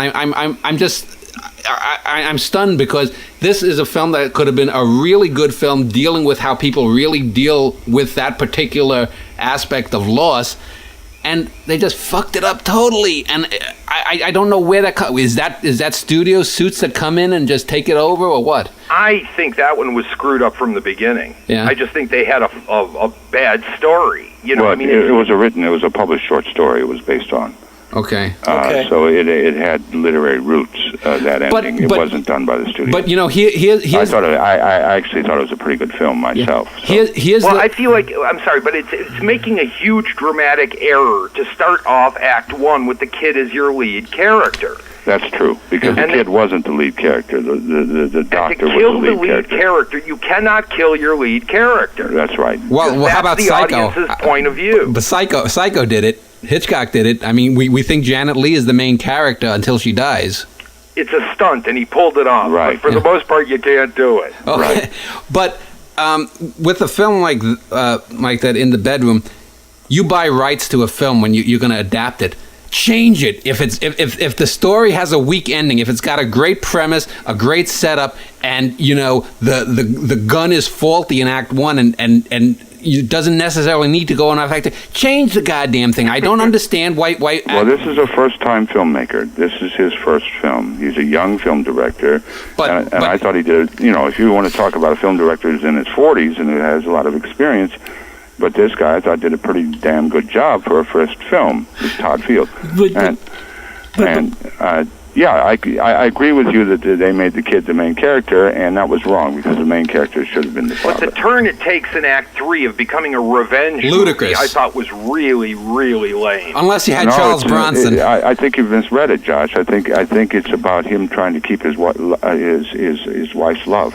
She had lost all respect for him until. And he commits that act of murder at the end to regain her love. I don't believe it. Yeah. Okay. We all don't always believe everything we see. Except that on a basic bottom line for me in drama is, if I can believe it, I can have fun. That's and if true. I can't believe it, I can't have fun. I can't disagree with that. Yeah. That's absolutely right. So, on a contrary point, speaking as somebody who reads a lot and then sees movies based on novels or short stories I've read, I frequently get really, really annoyed when a great piece of writing has the ending changed by the movie. The first example and the worst example that comes to mind is the Humphrey Bogart version of Raymond Chandler's The Big Sleep, which is a terrific movie going along until the very ending when they make it a happy ending and he drives off with the girl in the sunset, which never happens in the novel. And I thought it tanked it. When they did the remake in the 80s with Robert Mitchum, even though they set it in England, it was much truer to the novel and therefore a better story. Except that it's not nearly as good a movie. Well, it may not be as good a movie, but in terms of Raymond Chandler adaptations, and I'm a big Raymond Chandler fan, I've read all of his stuff numerous times, I think that the only really good movie adaptation of any Raymond Chandler novel I've ever seen is the Robert Mitchum version of Farewell, My Lovely. Because it's you don't like the Maltese Falcon? That's Dash Hammett. That's not Chandler. Oh, I'm sorry. And yes, I do like that movie, but that's because that's basically word for word right out of Hammett's novel. I mean, there's no alterations there, including the film noir twist unhappy ending. So, you don't like the Lady in the Lake? No, I didn't like the Lady in the Lake. I thought it was gimmicky. Yeah, well, it sure is. From that first-person perspective, I mean, they kept the drama pretty well, but that first-person POV... What is it? Murder My Sweet with Dick Powell was pretty good. That one was better, yeah. Yes, okay. That was excellent. Yeah. Well, we're running out of time here. Sorry, it's just... we're running out of time here on our show, and just want to, the last few minutes, just get in a few quick points and ideas from some people, and we didn't discuss nearly all we could. We'd have to double the show, but just wanted to... I had read a quote someplace, and I don't know which actor said it, but someone once said, an actor pretends to be somebody, but a star pretends someone else is him. And I'm just wondering if both of you agree with that, and how have you dealt with egos in acting, both as a director and an actor? If I may jump in first, because I hear a lot about this and people love to talk about it, I've personally encountered very little of it. Yeah. I find actors to be really, really open, nice, wonderful people that really want to do the best they can do and are, I ran into some of it with Anthony Quinn, and he gave it up pretty quickly.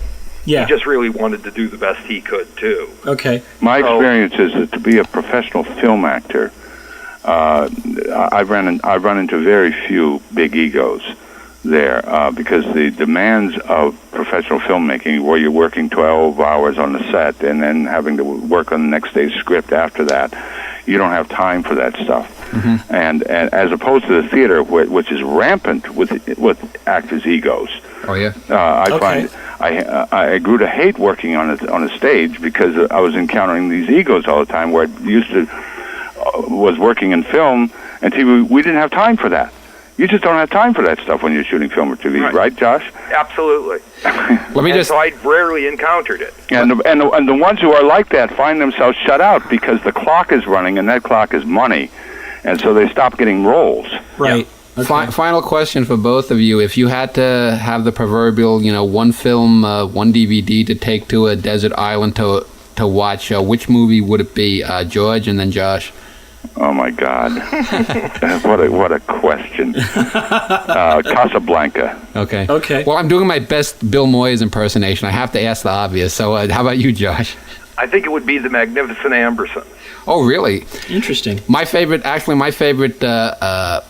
Wells film is The Trial with Anthony Perkins, which, except for the ridiculous last minute, speaking about changing the ending, except for that ridiculous ending, I think it's a terrific film, and I think Perkins is even better in that than he was in Psycho. But take a foreign film, Les Enfants du Paradis, The Children of Paradise. That's or Forbidden Games. Or Forbidden. Well, I like them both, but Children of Paradise is a much more complicated, rich film that you could live with a long time. Well, one of the reasons I do love film and like film is because other than I think it is the closest art form to poetry, because you can do the most there. Poetry is free from narrative, or it can be if it's done well, and you basically, the poet is almost godlike, and I think filmmakers have that same quality, and even more so than prose writing, I think filmmaking is the closest to poetry. As long as they're not making films for Hollywood. Yeah. Oh, okay. Point taken. And with that, we'll end up. And just want to let people know, if you want to find out more about Josh Becker, and I will be getting some of his films recently. And one of the reasons I did not watch any films of his or order them beforehand was because if his films turned out to be something like a Spike Lee, I'm just not the kind of person that could sit here and bullshit with someone if I'm talking about do the right thing and I want to pound the walls. But anyway, Josh's website is www.beckerfilms.com, so you might want to check that out if you're listening to this show. And George Dickerson, I guess you just have to Google his name and to find out about his career. And George, you have any... some of my fiction is on the internet, and right. A lot of my poems are. Right. And do you have any... have you done any recent work on TV or film that's coming up? Or? Well, actually, I did a small part in the film last year, and I did... the last three films I did were all independent, low-budget features, none of which found release. Yes. Okay. Well, we want to thank both of our guests today, filmmaker Josh Becker and writer and actor and general man about town, George Dickerson. Thank you both for joining us for this program. This has been a wonderful conversation. Thank you. Thank you. And that's it for this edition of Omniversica. I'm Art Durkee, and we're going to end with another poem or two from George Dickerson and maybe some music, and come back next month. Next month we're going to be talking poetry with David Alpar, a writer who's written some pieces for Poets and Writers magazine, and a guy named Frederick Glacier who ripped into the Poets Against the War website in the New York Times. So we're going to keep the fires burning and kicking some ass here, and let's just listen to some poems by George Dickerson, and thanks to both. The Tree Dancer. I knew a man with feathered feet who danced atop the wind-strummed trees. His laughter low, God, was sweet. He mocked my youthful ecstasies. He showed me how the fancied moon fell upward from the lemon tree. He taught me why the wind's bassoon intoned a doleful threnody. When he went lost, he left a note stuck in memory's ceiling crack, how brick on twig I built a moat of doubt against his coming back. Never there, he was just my dream, where the first drop conjures the stream.